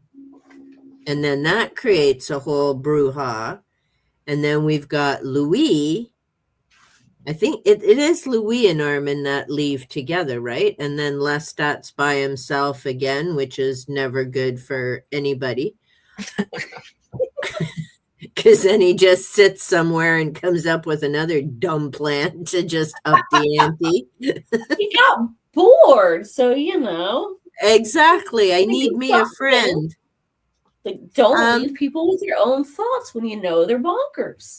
Someone has to be the adult. Well, it's not That's why I got another human. I refuse to be the adult. It's not good for anyone. But so with this whole thing playing out, and in particular with Louis, and I am, by the way, still Team Louis. Like Lestat's just he's fun to read about, but dude's messed. Not as messed as Armand, but then his background wasn't quite as like I don't know. I get it's fiction, but holy crap, why so much? Like Kat, you said it. Armand has never in his centuries had an opportunity to be a kid and make his own decisions. He was at home. He fought with them to get in the monastery. His dad didn't want him dying in some dirt hole, which I didn't quite get that whole thing either. Why are they feeding them and giving them water if they're just waiting to die? Like, speed up the process here and save food resources. But so his dad pulls him out of that. Then there's the boondoggle of he gets kidnapped, then he gets taken by Marius, then that all goes to Hui with Santino and all the others.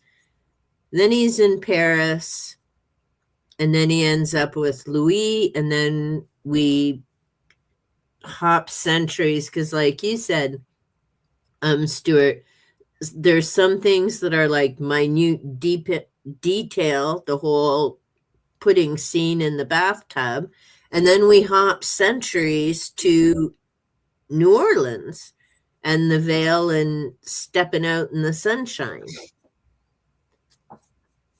But what do you think in terms of Armand and all these things that have happened, and then we meet him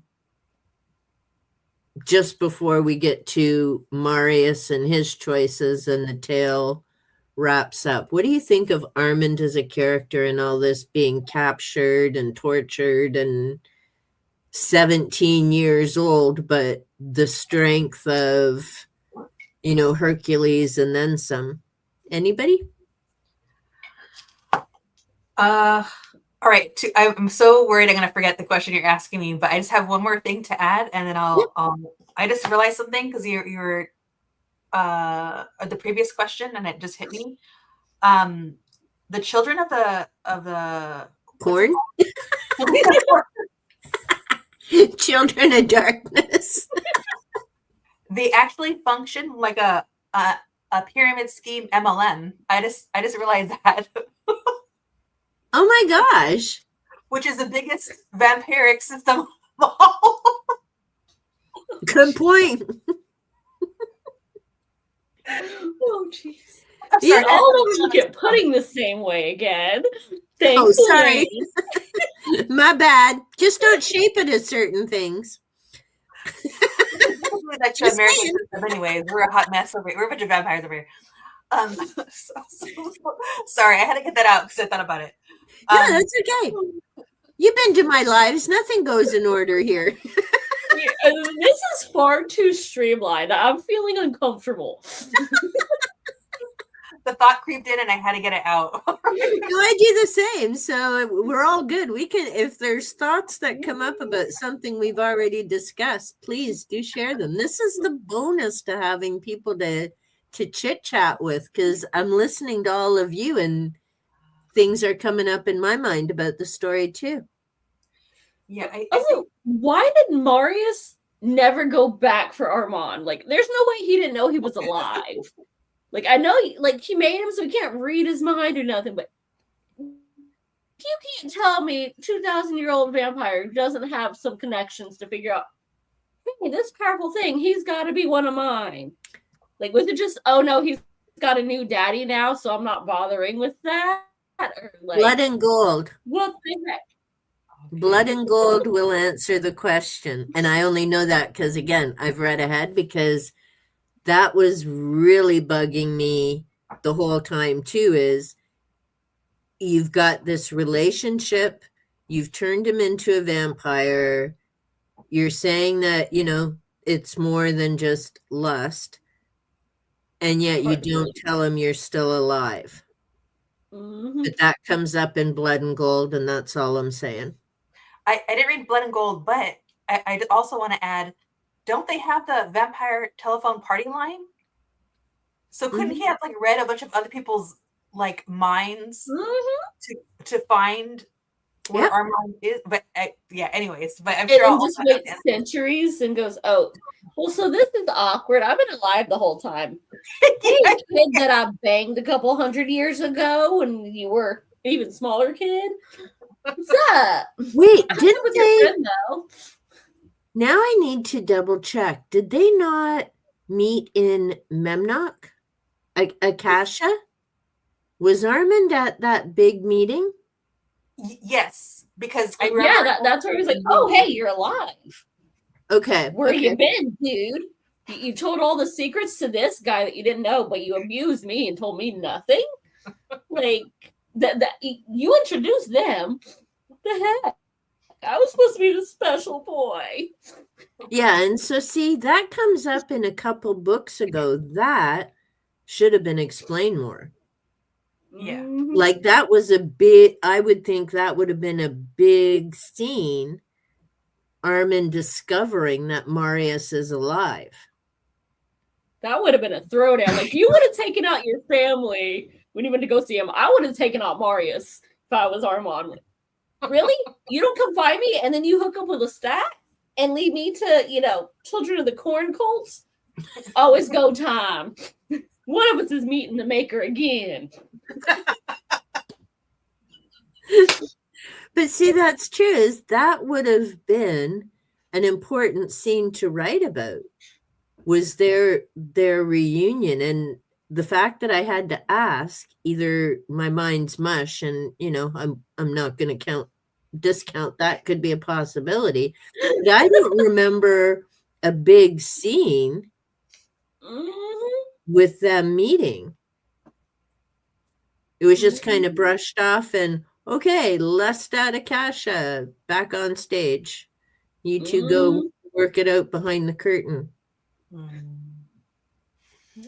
But okay, yep. Go ahead, Leslie. No, thank you, because I was like, don't forget. Armand as a character. I definitely think that he's an example of like the vampiric like trauma cycle between like becoming a victim and predator, because so many of the characters that become vampires actually start out as vulnerable victims in a way, so I feel like, but it varies like how that plays out. I mean, his feels like possibly the worst. But then you have Louis that was grief stricken about his family, and then they go find Lestat and him find a little girl and then turn her. That's like, she can't consent to that, so she's forever her way. And that happens time and time again. Like Lestat's turning was forced on him, so that's definitely like a cycle that they come against. And with Armand, I feel like he's an example of starting out as like a victim and then becoming the predator in a way, because of all the vicious things that he does in his life. And so ultimately, I don't know if there's a kind soul that's out there that's willing to do the thing, or if they themselves would like to live in perpetual hell, because I just want a therapist, to be turned into a vampire and dedicate their sessions to Armand so that he could break the cycle. Because ultimately where he does land, which maybe, I mean, I feel like it's almost like an olive branch, not consented to Armand, but his two children, I think, did consent to being turned because they want to live in eternity with him. So someone that was always like in the child's position, because he's literally like he's like 17. Yeah. He now gets to be a parent in a way to these two humans. And also he didn't turn them, so he could still have that connection with them. It's Marius is the one that turned them, so they could still connect like telepathically. I don't know. I think maybe for once, maybe this gives a possibility of he's not going to be left. He's not going to be abandoned, because even when he turns Daniel, what happens? Daniel kind of loses it, right? He loses it. And so even like potentially the one person that he could possibly love in an actual like romantic relationship hits the fan anyways. So at least now he has a chance to be a family when he's Mm. constantly abandoned or taken away. So hopefully that's like a good sweet spot for him after all this time. Yeah, that's true. Stuart? One thing I'm a little curious about is like, it's only peripherally related to this, but like the vampire rules, because like Claudia was too young, right? So she had to be destroyed. But apparently, a 17-year-old boy, it's okay to turn him, even though he's never going to be an adult. Mm. At the end, he turns a 12-year-old, and apparently, so like what? Well, Like, yeah, Marius. what really are the rules? Because like Armand was probably too young to be turned at 17, because he'll never be an adult, really, Yeah. even though he has adult experiences. Claudia was too young, 5 years old. A 12-year-old boy, which unfortunately his name escapes me, but Benji. Benji. Yeah, it was okay to turn him, and apparently nobody bats an eyelash at it. So it's like that's kind of an aside, but I'm wondering like what are the rules, you know? 5-year-old's too young, 17-year-old's okay, apparently 12-year-old's okay. Because like, you know, there's no talk about Benji being destroyed. Yeah. Yeah, he's a streetwise kid, but he's still a kid, you know. So, but anyway, that's just something I wanted to say. Like, I don't like there's like an inconsistency in these rules here. Armand will always be a 17-year-old, no matter his experiences. Mm. As far as like what I think of Armand as a character, I do sympathize with him a lot with what he went through, but like I can't give a specific example, but like even reading a whole book from his perspective, I'm still not sure I understand his actions and what he does. Mm. And again, I can't put a specific example on that, but it's just like I still don't know if I totally understand him, even though I sympathize with all he went through. I don't really understand like when he does something, it doesn't always seem to like in my mind. Sometimes it doesn't always seem to make sense. So yeah, he's a vampire, a lot of trauma stuff. And again, I wish I could put an example on that, but it's just a perception that I still don't feel like I totally understand him in what he does. You know, certainly understand the character a lot better, but don't fully understand him totally even now. So yeah. And that's it. Like there is a lot to him. And I think some of it again is those gaps and the jumps. I mean, it wasn't so much that he believed in the children of darkness, other than it reconnected to that religious monastery past. It's almost like he ended up back where he started without being stuck in the cavern, because he was doing his paintings and things there, and that's where he expected to die. So when the children of darkness came along, I mean, they tortured him, and Kat, you used the term Stockholm, which is pretty much what it was. Like he was, you know, stuck in this thing, drained of blood for days. Then they throw Ricardo in there, which they knew, you know, he wasn't going to be functioning enough. All he saw was a cheeseburger, liquid cheeseburger. And then he realized who the cheeseburger was and went, oh my God. And by then, with all the other trauma and everything else he'd been through, I think he just snapped and went for what was comfortable, which was that structured, religious, this is how we do things. And he latches on to Alessandra. So he looked up to Santino, but Alessandra was his rock, and she went with him to France. And then he hooks up with the people from the Vampire Theater and everything. So yeah, somewhere in there was Lestat, because he got the theater from Lestat. Mm-hmm. Okay, what am I missing here? Kind of sort of idol. It's like, oh, we could live that way now. But what you were saying, Stuart, I think I have a kind of idea on maybe why. Because at 17, when, you know, Armand was initially that age was much closer to adulthood as opposed to, Benji's 12. But, now it's like that's a lot more like turning a 5-year-old. And I mean, I kind of get the 5-year-olds like, dude, you have doomed this child. Like, even back then, 5 was still a little bitty baby. Now she's old. She's been around long enough that, I've got adult urges, but only Marius would go after somebody that looks like that for that. So, perpetual doll, like, kind of messed up. Also, I hear Benji, and I think that cute little fluffy doggy movie. Like, really? Well, Benji, I want to pet him, but not that one. I want the floppy-eared Benji. but so then there's the other part, and like Leslie, you brought it up. So then Armand finishes his story with David, and then he goes to get Benji and Sybil, and quickly realizes things they haven't changed. And it was Marius who turned them.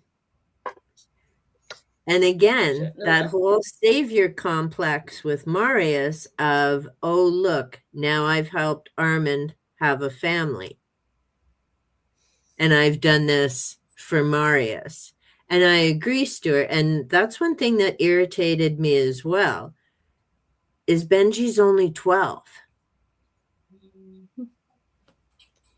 It was bad enough that Armand was only 17. And the real kicker is when Marius was talking to Lestat on the island, or wherever it was, where he was whooping it up and traveling to go see those who must be kept, he specifically tells Lestat that you don't turn young ones. Yeah. And yet here in this story, it's Marius who turns the 12-year-old Benji into a vampire. So not only will he never be an adult, he'll never even be a teenager. And Armand bought him for $5,000. Like, He's the new Armand. Got him before he hit the brothel. And they get rid of Sybil's. Oh, that's what brought Armand back, was Sybil and her abusive brother, because she wouldn't go play piano anymore. And that whole weirdo family dynamic, and Benji was with her. And then I think I've got something here in my notes about Armand buying Benji, but now that doesn't make sense because Benji was already with Sybil taking care of her. And so that was, because then there was it a car accident where her parents, because she wanted to go eat something before the performance or after, and then there was the car accident. But so I agree, Stuart, and if you want to share more thoughts on what's the deal with the 12-year-old Benji, and that's okay. Yeah, that's a good question. It's totally inconsistent to everything we've seen up to this point. Because 5 is too young, but isn't 12? How can 12 be okay? It's like, how is 12 not a young one? How is 17 not young? But like people say, that's pretty close.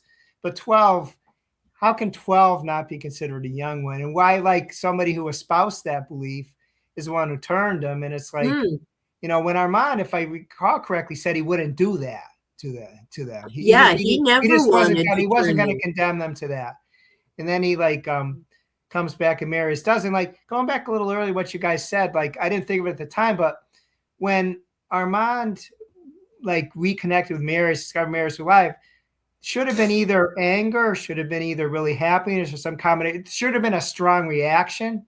And instead of just, okay, he's alive and, let's go on. It's should have been a strong reaction. It'd be almost like, I don't think I'll do this, but it'd almost be like, I don't know how far I'm going to read, but soon we read everyone, almost read them again, but it'd be too much of effort, but understanding what it is later and going back and reading them again and seeing if it all kind of holds together. not going to do it. It's too many books to do again, but it would be interesting to, you know, because as I didn't think of a lot of these things. I didn't think of like with Marius and Armand. I didn't think of that stuff, but as we talk about it, it makes perfect sense. There should have been a strong reaction, probably a combination of happiness and anger. That would have been the reaction. And yeah, just be interested going back and seeing how it all really holds together when you complete the series. So. Yeah, because there's so many different dynamics. And like you say, then the rules change from, nope, you can't make them young. Oh, well, Armand needs a little friend, and Sybil's not going to get turned at 25 without her little buddy Benji. So, we'll turn him now. Weird. It makes Leslie? Oh, sorry, Stuart, go ahead. Yeah, I was just going to say, like, thinking about, this is another thing I didn't think of until we discussed it. I wonder when people talk about the cycle of abuse, is it possible that Armand would start having a relationship with Benji like Marius had with him? Ooh. I mean, like, some of you guys have read later, so you would know, but like, I didn't think of that before, but like, it's a similar dynamic. Armand didn't turn him, but now he's kind of like the I don't know, the adult, sort of the father figure to a a boy, a 12-year-old boy. Is it possible a cycle of abuse could continue? I don't know. It probably won't. It's just it's a good question. Thought occurred to me. It's a good point. That's a great point, Stuart, because the truth is that is the cycle continuously throughout the books. And even in Interview the Vampire, Louis calls Claudia like his daughter, and then his betrothed or whatever, and it's like, what is going on here? Yeah, like kisses him on the lips and stuff, which always kind of creeped me out. Yeah, and then Lestat has a relationship with his mother. His mother has a relationship with everybody. Everybody. Is it alive-ish and humanoid? Come on. Like, Claudia's his beautiful doll, and then there's David that's like, yep, I'm nailing that silver fox before he hits the grave. And then he turns, but he did nail the silver fox. He got him in the younger body. Which he only wanted because it was young and hot. So did he save David because he wanted to be with David, or did he just want the body thief's body? Ooh. Inquiring minds want to know. Okay, Leslie, back to whatever your question was. I don't know. I just like where you're going with that. He saw a hottie body and he was down for it. He was DTF. I don't know. Sarah J. Maas missed out on a lot of stuff because Rice put like the K and kink in a lot of these books, man. She didn't know it, but she was opening the door for, the romance of today. Yeah, but Stuart, I think that's a great point, and I feel like if that did happen, it would follow in line with the rest of the cycle. And I think that's also a great point about Marius turning them into vampires, and that it would be him that would do it. Although he says that young ones shouldn't be made. I mean, Lestat doesn't listen, but then Marius also made Armand a vampire. So he's definitely someone that he talks out of like one side of his mouth and then does something completely different on the other. So Marius is definitely like a hypocrite. I know that much. Rules for thee, not for me. And that's exactly it. And he decides to turn Benji and Sybil, and he does say they wanted it, and we kind of have to take his word for it, even though they say, well, yeah, we did. But then there comes the question, and, Stuart, I'm thinking of what you said earlier. Did they want it, or did Marius make them think they wanted it? Either way, it's a done deal. You can't undo it now. And he said he did it because that way Armand could still have the mind connection with them because he's not their sire. Because Armand and Marius can't read each other's minds, just like Lestat and Louis can't, because, and I'm not going to tell you which one, but there's another rule that, if I remember, and I'm going to have to do like the Chronicle vampire tree, supposedly they can't read their maker's mind. But in one of the books coming up, they do. I'm like, What? wait a minute. So I've either gotten it wrong whose maker is which, thus I need to do the family tree, or the rules changed and whoever did the editing of the book I read completely missed. Wait a minute, this character is not supposed to be able to read that one's mind. So we'll see where that goes, but that's coming up. But overall, what did you think of the story? Because we're just past 2 hours. So overall, so any final thoughts? And Okay, I'll go. I can't believe when I was a kid, I was like, I think I filtered this and was only focusing like on the erotic part. And now I read it as an adult. I'm like, what the hell is wrong with me? How come I didn't know this? Like, he was 17. He's an old man. Everything was SA. Like, there's so much I understand now that I don't know. I don't know what to say. Like, it's a book. I read it. It's interesting to kind of get a grasp of how who Armand was in the past informs the monster he is through all the books that we've read so far. Sometimes like early on, actually I felt like this in the Vampire Lestat. I felt like he felt a little bit two-dimensional at times in his villainy. And so this is our chance to get like a full scope of him as a human being or human vampire, whatever. yeah. And so, but I think I agree with Stuart. I could have done this not being explicit. That's it. Yeah. Yeah, I'm with you, Leslie. Like, I remember this moving fast and not being gross and angering as a child. Like, this is the coolest thing ever. And I'm like, I read these. Now they're much slower. There's less going on, and it's a lot more disgusting what is going on. Like, how I've been reading these since I was like 12. How did this stuff not click? But like, ew. So much wrong. So many therapies needed. Just chasing the red flags. Stuart? Yeah, before I give my final thoughts, I just had a couple of Yeah, of course, go observations. ahead. And, to follow up on what Leslie just said, I read the first 3 Vampire Chronicles probably in the 90s. I was an adult. But upon a recent reread, it obsessed me a lot that I didn't notice how creepy the thoughts of Lestat and Louis were toward Claudia. She's a little girl. I didn't notice it. I didn't know like what they did and what they thought, how really creepy it is. And I don't know how that didn't enter my mind, but it didn't. Just like they're like, yeah, a little doll, but like, you know, there's some inappropriate thoughts. Yeah. I know they're vampires still, I know that, and I didn't recognize that. Second thought is just a minor point, but like one of the things that attracted Armand to Sybil was she played the Appassionata. I'm not sure that's a real Appassionata over and over and over again.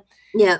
And I couldn't help thinking if I had to listen to one passage over and over again, I would go insane. No matter how well it's played, no matter how well she varied it. And she's apparently a fantastic player, but I could not listen to a passage. Oh, it'd be like listen to one song over and over and over. I couldn't do it. Yeah. Just a couple of that's just a couple of asides. But as far as excellent points, yeah. As far as the novel itself, I did really like it, despite the inappropriate relationship. I also would say too, like, just anybody who listen to this, like, I do believe it's kind of a slow-paced novel. Now, there wasn't a problem for me, but there's a lot of dialogue. There's a lot of descriptive text and stuff. So not a problem for me, but some people might find the pace, that slow pace might be a little difficult to get through. I haven't really reviewed it or rated yet. It's probably going to be like a 4-star read. I did enjoy it. I did enjoy it, despite my some concerns with it. And like this discussion is good because it raised issues in my mind that I didn't think about while reading it. I almost want to read it again, but again, there's more to go, and before I keep going. But yeah, I would just warn people, like, you have to, like, especially the relationship between Armand and Marius, that can be difficult, and like it's understandable if a person just wouldn't want to like read that. Yeah. It'd be perfectly understandable. But yeah, I did enjoy it, despite reservations. Nice. And I mean, that's an excellent point too, is, yeah, you would definitely potentially on what you were going to say in a review, need trigger warnings, because I mean, it is difficult content, not just to talk about in some parts. Sorry, cat pudding. But, to do a review, depending on how detailed you would want to make that, you would have to be very careful about what you would say. And for some people, the read itself would be extremely uncomfortable. Like a good example, I just started Dr. Sleep. I'm not reading it with the group until March, but I thought I'd start because it's a chunker, and I've got a few chunkers on the plate this year. And yes, they do help with, I should just start lifting them in the morning. That'll be my weightlifting, is grab 2 of the suckers and do that. But I only got to Remember page to 80. switch them up to keep balanced. Yeah. I only got to page 87, and it's back in my basket, and it's going to wait till March because there were already 2 things of child abuse in it. And I'm like, WTF? Like, this is supposed to be about Danny and I see dead people. What in the hay am I reading right now? So I'm like, no, thank you. And I think I did mention it. And Kat, you and I have talked, because you said Blood and Gold was uber spicy and descriptive. Obviously, the version that I have, and I'm not going to any details, it's like uber clean. There's like minimal anything with even Pandora, and that because that's Marius's story. So we get his take on what happened with Armand. But most of the stuff with Armand, there's no bathtub scene there. There's like a lot of not described in Blood and Gold. The Vampire Armand so far is the most spicy, whoa, what am I reading so far? And like I say, I'm up to Blood and Gold at this point, but I'm not going to say anything about any of them yet. But yeah, reading the Vampire Armand there was some really difficult parts. I think partly because, I mean, like you, Stuart, I was older when I read them. I was probably in my early 20s, and I only read up to Body Thief, I think. I know that I read Queen of the Damned. Body Thief is debatable, and I had Memnock but didn't read it.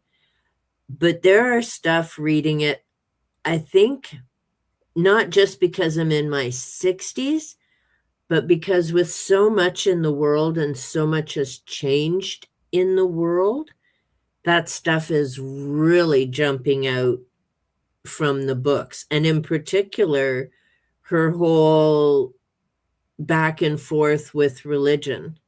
And actually, that was one. What did because now I'm curious. There was something on one of the 279. What was it? Do we meet? We don't meet Mael in this, do we? I don't remember. Trying to. All right, what is it with that page that I made?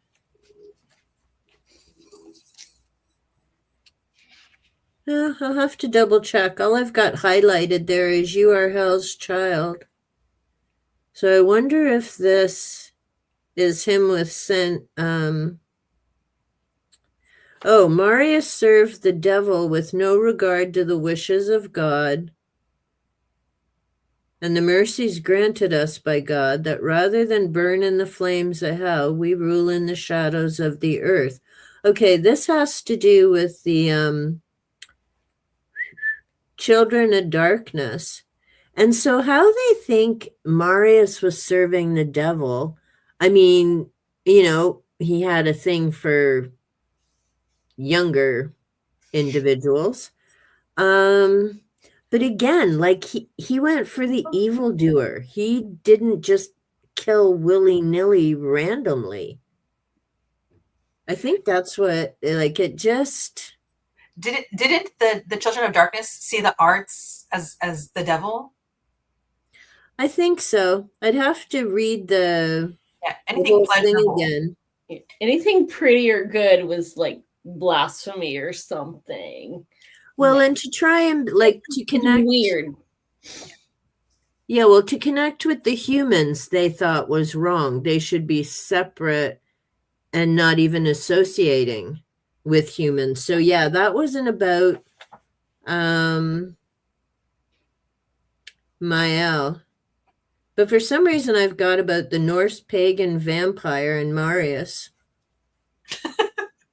It'll connect later, I'm sure. But yeah, it was this time I'm really noticing, like I say, how much religion seems to be part of this. Like even just like the Children of Darkness, the Veil of Veronica. The stuff with Dora still, even that, that scene with Dora at the end after Lestat comes back. Hey, Constance, welcome. We're just kind of wrapping up, but glad you could join. And yeah, Victor's off playing. I guess I didn't. It says Untitled Studio. Maybe I didn't put anything in the description box. No, I mean, it says the Vampire Armand discussion as a title. Oh, well, there we go. Yeah, I got part of it right. Well, Lou somehow mostly stayed on topic. I don't know how the heck that's happened. You turned into an adult, Elaine. I know. Well, it happens now and again, but I wouldn't count on it for every discussion. How's our tag gonna go now? But yeah, I think the one good thing is, and you made the point too, Leslie, is now we have a better idea of why Armand's so messed up. Like, it doesn't justify what he was doing with Claudia or the vampire.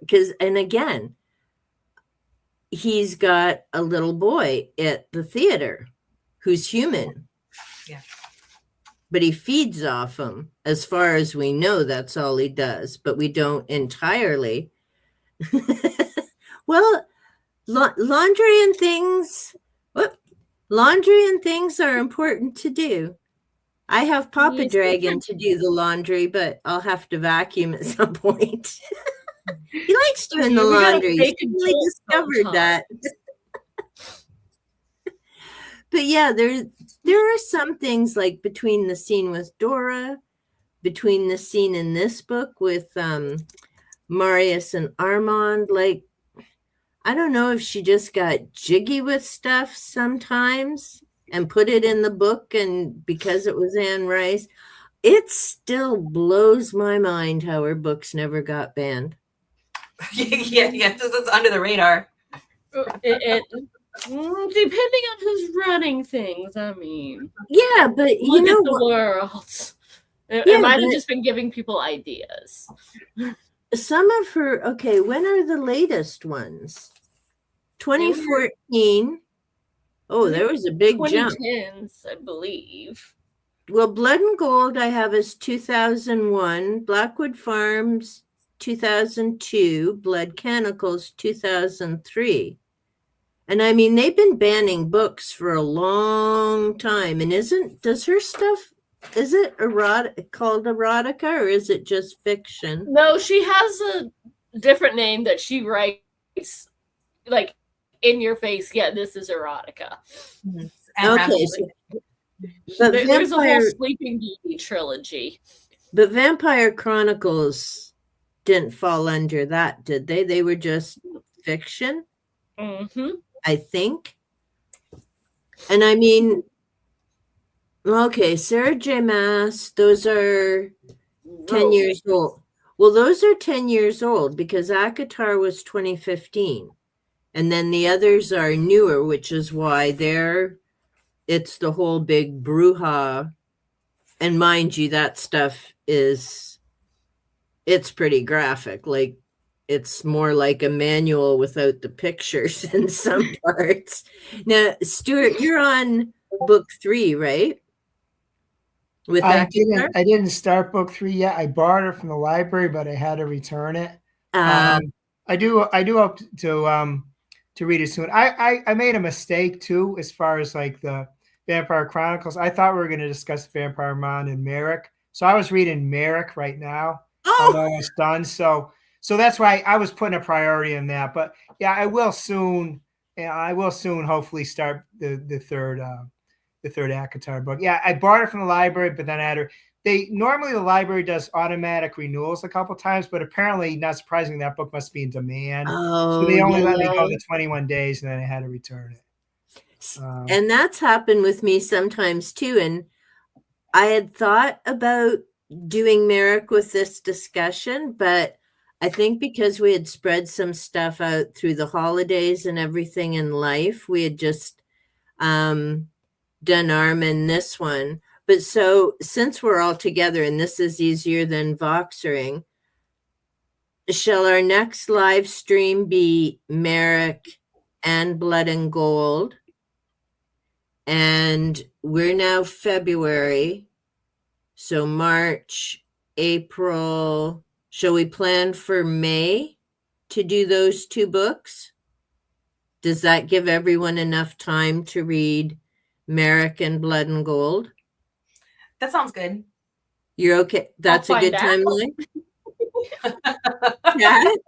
Cat? We'll find out whether I finish them both. Okay.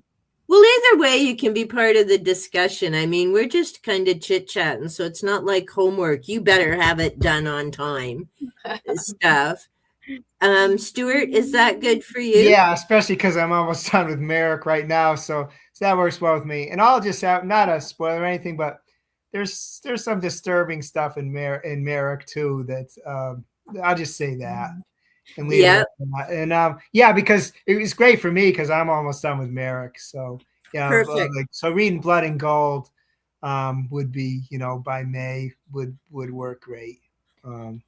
Okay, so before I forget this, I'm writing down Merrick, Blood and Gold.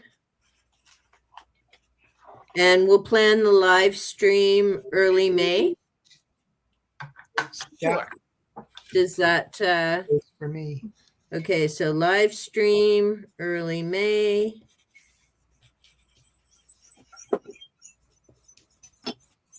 And I'll put question mark date. Then it's going to go on my bulletin board so I know to Voxer the group and we can go from there. And yeah, Stuart, with the third ACOTAR, I mean, no rush. I think Jenny's, I don't even know if she started book 2 yet. Ven's kicking and screaming, but he just has the novella to read next. And I don't think Hermes started book 3 yet either. So, I mean, this is the thing, and I love with the group and buddy reads.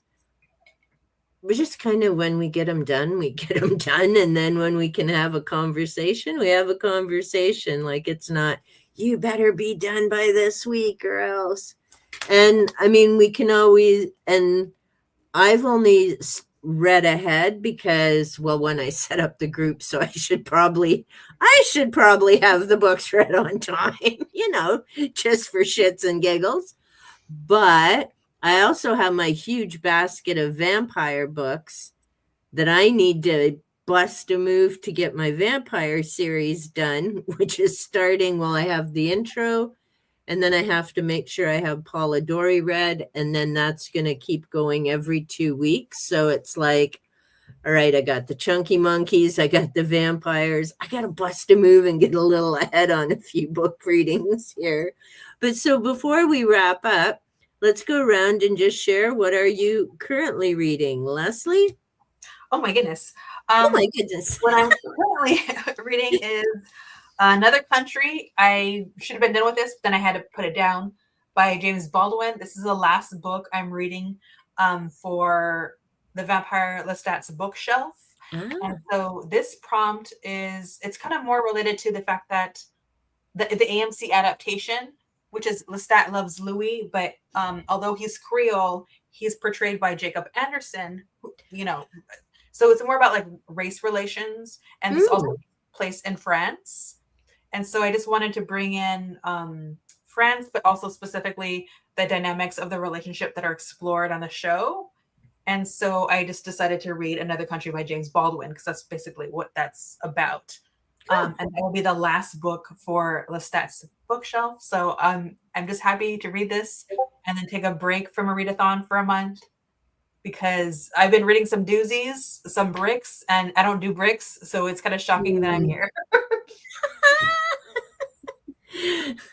What? You don't have the Kama Sutra for Lestat's bookshelf? I should have.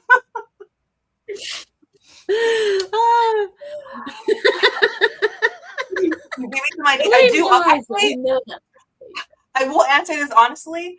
When I get to Armand's bookshelf, I have a book that's called Kink, specifically for Armand. Just letting you know, since we're on the subject. That's awesome. Wow. Kat, how are your reads going? I currently actually only have one, because I haven't figured out what my ebook's going to be yet.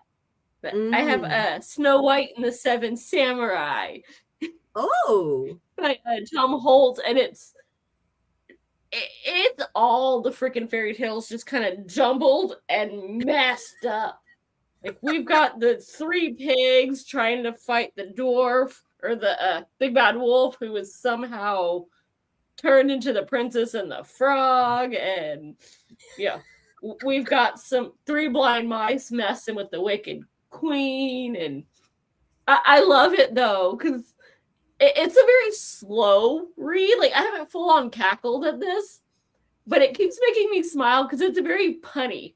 Like, we have the 3 pigs trying to find how to make a house that the big bad wolf can't blow down. So, like, instead of a handyman, because they don't have hands, they're standing there checking out their trotter work and whatnot. It is just so goofy, and I love it. I'm only like a third of the way through, but it is so weird, but it's so fun. And I'm just waiting to see who else makes an appearance in that book. So far, I think the dwarves are supposed to be assassins. So I'm waiting to see how that plays out. And then I just finished the AI flop by RFK's nephew or whatever, because I looked into it and they are related. And I'm finding that one just sketchy. But at least the bad guy died at the end, so that part made me happy. And I wished it was real. No karma, behave yourself. Gotta put it out for the higher good. If it's meant to be, it'll happen. Stuart? Yeah, besides finishing Merrick, I'll just get like the next couple I want to read. Sure. This one I want to read next, Game Changer. Leslie was a big reason. Leslie was a big reason why I decided to read this. It's going to be It's going to be my first sports romance. It's like, so this is going to be the next one. And I probably should be done with Merrick maybe tomorrow and then start this one. And after that, I'm going to start this one. This one is like highly considered, but people have said watch content warnings. I guess there's disturbing stuff in it, abuse and stuff. But, so basically, these are the after Merrick. These are the two books, and I'm gonna soon read the third Akatar book too. Lately, I've only been reading one book at a time, which is unusual for me, and it's been working. But yeah, so Merrick, and then Game Changer, and then The Poet Empress. That's my current plan for the next books I'm going to read. And thanks to Leslie, because she's one of the big reasons I decided to get Game Changer. So and Game Changer, like, it's so I can, like, I don't know if I have it, but Heated Rivalry, if I can watch, I want to watch. I always have to read the books first. So I'm going to read Game Changer and then Heated Rivalry, and then see if I can watch the series. I'm not sure I have access to it, but so that's the plan. Nice. And are you still working on your Woobles? I am, yeah. Actually, lately, I don't know if you want to see, but lately I made this this scarf. It's kind of hard to see. It's like 6 feet long, but if I put it on me, maybe you can see a little bit. Kind of goes. Looks nice with your new hair color. Nice. Thank you. Yeah, it looks. It goes around, so it's pretty nice. And the next one I'm just starting on. I'm struggling a little bit, but I'm doing this like this melt the ice hat, which is kind of like providing funds to people that like don't approve what they're doing in the country. So I had a couple of missed starts on this, but this is going to be the next one I'm going to be working on. There's some stuff in this one that I haven't seen before, so that's going to be the next project. The last, I think this might have been the last Wooble I made. Oh, cute! Now those are all crochet, right? Those are all crochet. Yeah, I haven't knitted yet. I like there's enough.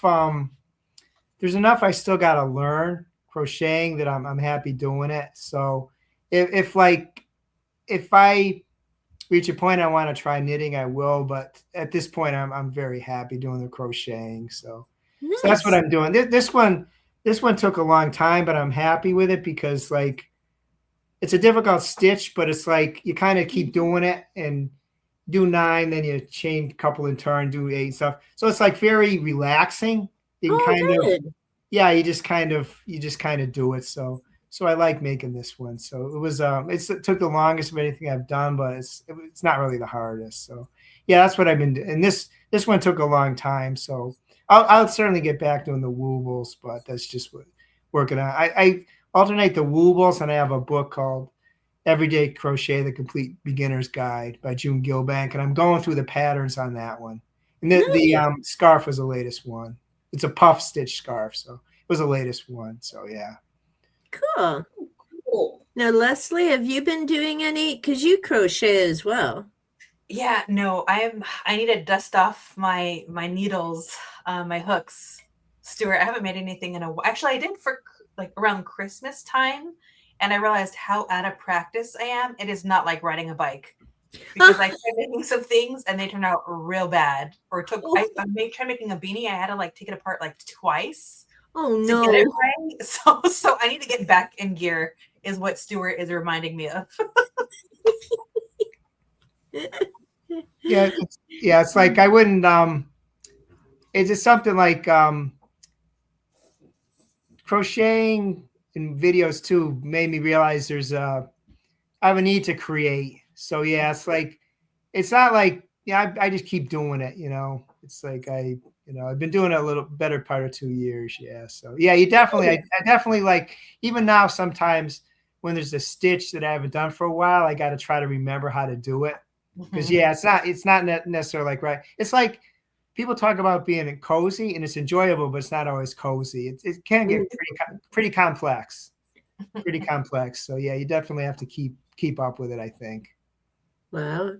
And Kat, JB's making off with your diamonds. Oh, Oh, butthead, we get him cat toys. He goes, no. And now ever since I had that little mini rose on the table, he's like, he figured out how to get on the table so he could eat it. And now he's mad at me for moving it. So yesterday he tried to eat puzzle pieces and knock those off the table.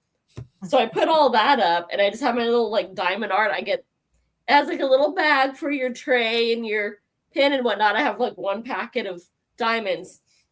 He knocked it off twice. And then I thought he just knocked it off again because I saw him on the table and then he disappeared. I'm like, oh, hey, it's on the table. He knocked it down again. No, it's on the table. He took it and ran all the way into the bedroom and was swatting it around on Franny's rug. Like, and then just sat on the table and glared at me because I took it away.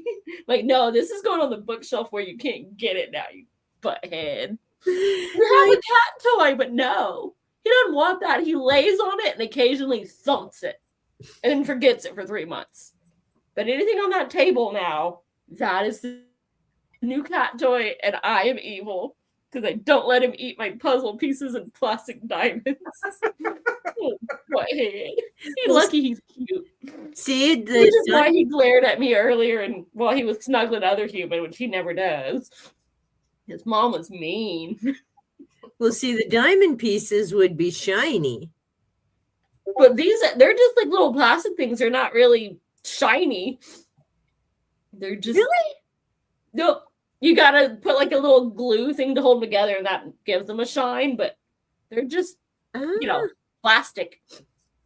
Oh, see, I've never done it, but I've seen some other people do sprints when they're like doing their diamond art and stuff, and yeah, that wouldn't work for me. You'd need like little tweezers or something. Or it gives you a little pin, and you dab it in wax so that you can pick up the things and just. It's kind of like a reverse word search. If you're looking for like this color corresponds to this little design, so you put it in that square. I'm like, oh, look for the next one. Look, okay, that dot goes on one. Where's the next one? You okay. Well, I've got. Oh yeah, I did show you on Voxer. Ooh, I have to see if I can grab it. No, I'm doing a hummingbird having a sip. Ooh, that'll be cute. But it's gonna take a while. I spent an hour on it, and I only got a little bit because it's like a 12 by 12 picture, but it was $4. So I'm like, that's the right price for trying these things. Well, exactly. So I got my wizard. Ooh, your wizard. Nice. And that. Did you name him? Did I name him? Uh-huh. Nope, not yet. But this I can hang on my window. It's supposed to be like pretend stained glass, but it's just like crinkly paper. And it's nice that markers work on it, and they're supposed to be color by number, but I don't do anything the way I'm supposed to. So I just laid it in the book. Well, actually, I can, so I love it. Gives you, I don't know if you can you see it there? It gives you 2 different options for the same picture. And then you just put the thing on top of it and color. If you want to follow what their pattern is, just color it in, or you can color whatever you want to do with it. So I like that they've, like on the back, they've shown you the colored things, and you can decide whether you want to do it that color or not. And then you just pop them in your window, and ta-da, privacy and pretty colors on a sunny day. Nice. So and I've been doing that on the sunny day. Yeah. Well, these don't move. That's the good thing. But I have a big crystal ball outside, and it's a south window, so there's always crystal light on a sunny day, and that's called the free tiki exercise program, because she's like, I can't touch it. And sometimes even Panther will try. He'll be laying there, and you see the paw go swat, especially if it's going across his face when he's trying to sleep. It's like, oh, I can't see. But Yeah, so that's what I've been doing. And as far as reading, The Late Great Planet Earth. This is such a fun read. It's from 1970, Biblical Prophecies. And, well, I got to finish it because I want to know where they go, because obviously they can't go past 1969. And on this page, they decided that by we'll reach 7.5 billion by the year 2000. I'm like, well, you were off by 24 years because we passed 8 billion in 2024. That was after the global pandemic. So I don't know. I'm curious to see where else they go with this. And yeah, I had to laugh because one of the things, imagine what it might be like 30 years from now. Like, it's 2026. I don't have to imagine we're here. And we got past it. So it's kind of interesting. It's, got to do with the Bible and different prophecies. Now, they're one of the few authors I've seen going, and they're not all doomsday. That's the other reason I like it. But the one thing is, they have in one paragraph, I know the United States was not mentioned directly in the Bible. Keep your ponytail and shirts on, folks. Paraphrasing. And so they're at least making the point of, yeah, I get it. There was no United States 2,000 years ago. And he's also saying that it's some of the stuff, you don't take it literally. So when they talk about the Roman Empire coming back, they don't literally mean Roman Italy. They mean the concept of how the Romans did things. So we'll have to wait and see. I don't know if makeup heads will be in here. Well, obviously not, because it's up to 1969, but what? I have all kinds of names to not get caught. There's Wannabe Castro. There's the first pinup girl. There's Captain Makeup that she's married to. Some of the nicer terms. I can't say mine. Exactly. You got to behave. I still want a channel for a day or two. I got to see if I get those 600 or not, which, by the way, thanks for the votes. So far, everyone seems to think I'm hitting 600 before I piss off 400. Me and Jenny can tag team, unsubscribe and re-up and see if it keeps counting it. Hey, I'm still shocked I haven't gotten 350 on subs yet.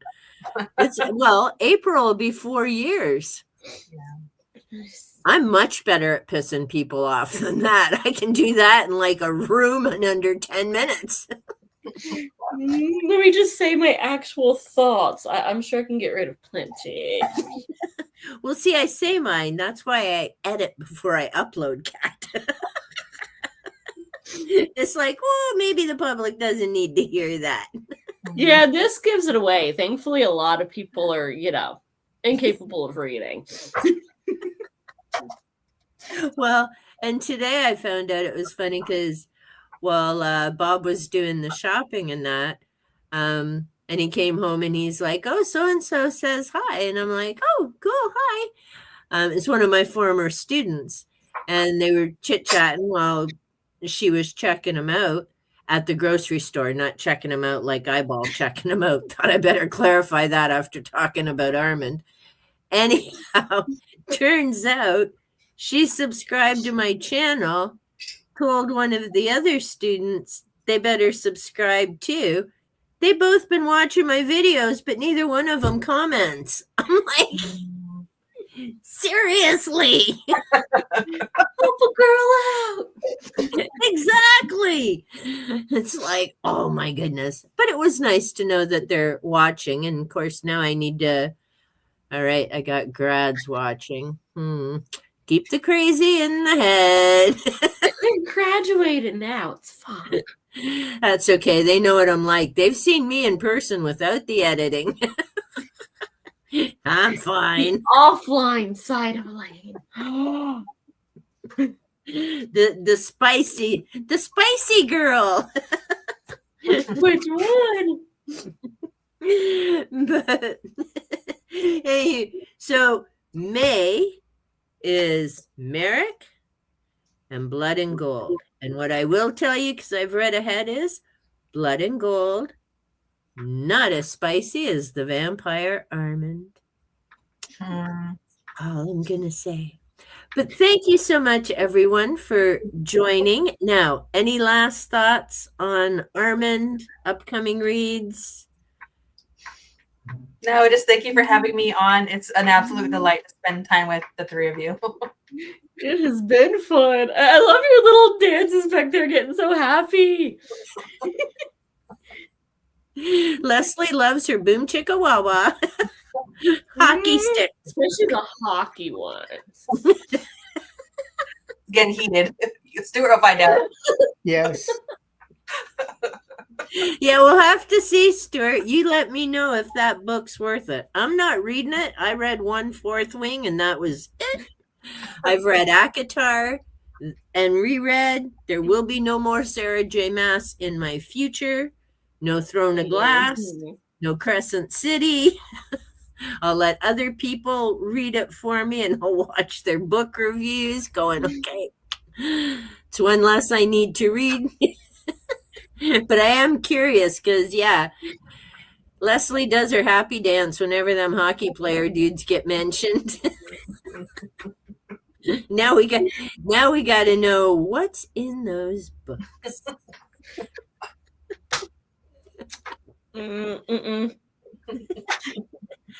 Give a big thank you to everyone who could join us this Saturday afternoon. Always appreciate having folks here listening to our silliness and chaos. Oh, yes, I do have my bookstore shirt behind me. I may actually still go shopping soon. Jenny needs some competition after Ven was a bad influence. Oh, there's no way I can beat Jenny. She just got like 50 plus on eBay. Even I don't pull that off at a thrift store shop. That's like 3 or 4 thrift store shops. But I've lost last place because you're at 0 and I'm at 15. Oh, no, 17 because I just bought 2. I'm definitely not getting first place because I can't beat Jenny with those numbers. Anywho, thank you so much to my guests. I appreciate hearing the thoughts. Thank you so much to the folks who